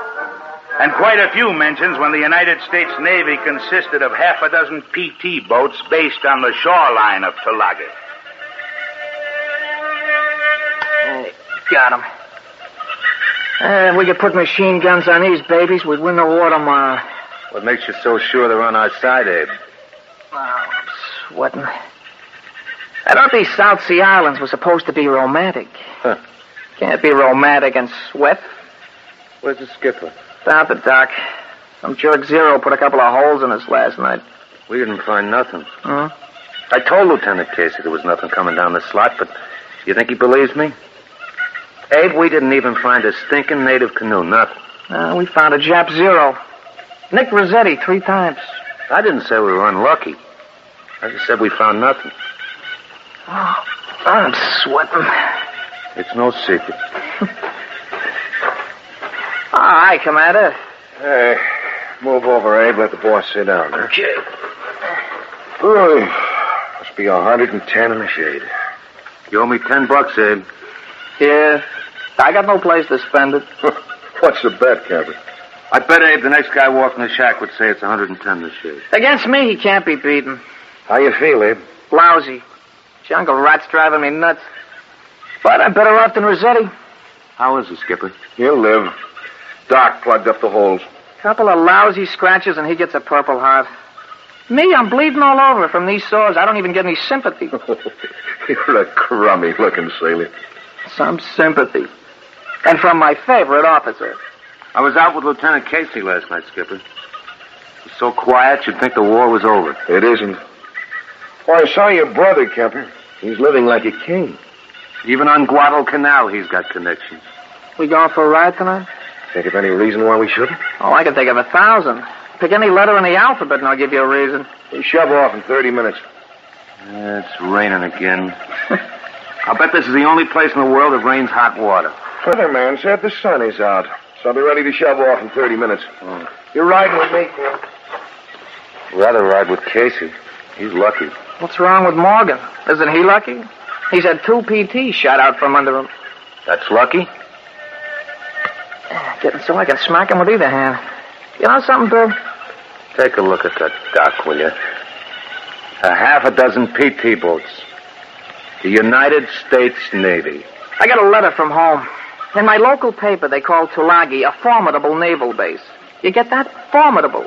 3 lousy shacks. Oh, we're great big heroes. We go out and sink Jap battleships. You know I've never even seen a Jap capital ship? I've been stuck on this stinking island for 8 months, and I've never seen a capital ship. Scuttlebutt says we're going to boot them off Guadalcanal. What do you think? With what? PT boats? Get those torpedoes aboard! I want to shove off. You know what I like about Commander Morgan? What? He's in such a hurry to die.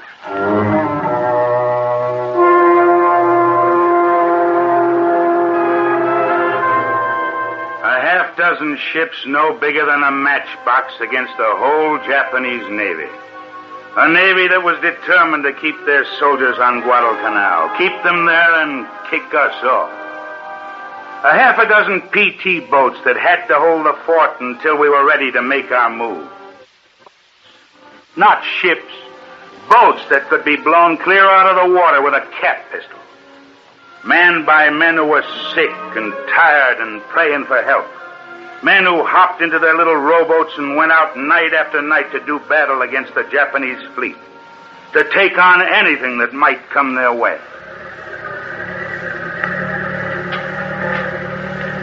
Skipper, you got a lead on something? There's supposed to be an oiler hanging around these waters. Nice and cool. We've been looking for that oiler for 2 days. Shove her up 2 knots. Up 2 knots, sir. I bet there's some nice fishing around these parts. Depends upon what you're looking for. Skipper, radio picked up a message. Yeah, let's have it, Kemp. A P-40 crashed in Sector 4. 4? Yeah, halfway up the slot. Right under the Japs' noses. Those Army pilots do it the hard way. Full throttle, right 4 degrees rudder. Get your line ready, Abe. We're going fishing.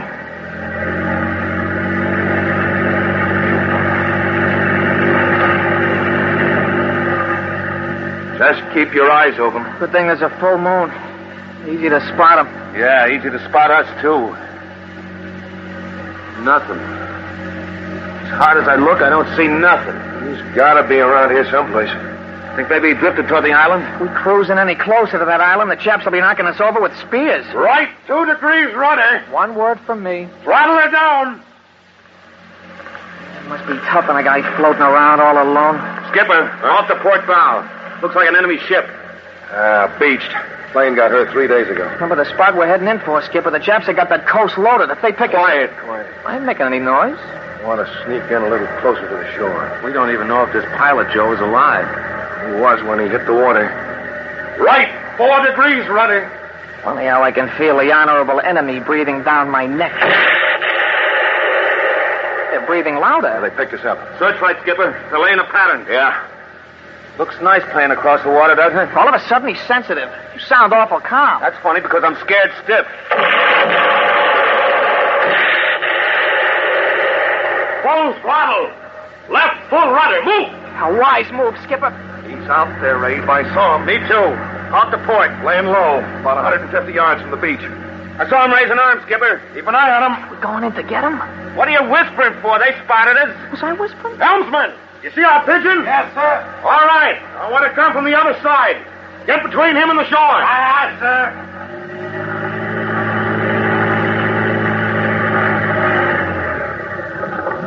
Grab him, Abe. I can't reach him. Get out of my way.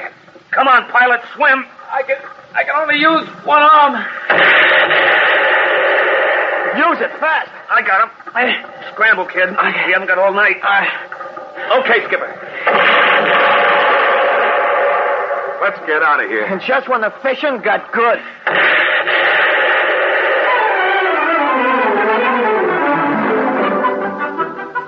the primary jobs of the PT squadrons was to pick up airmen who had been knocked down in the slot. The slot? Well, that was about as treacherous a stretch of water as you can imagine.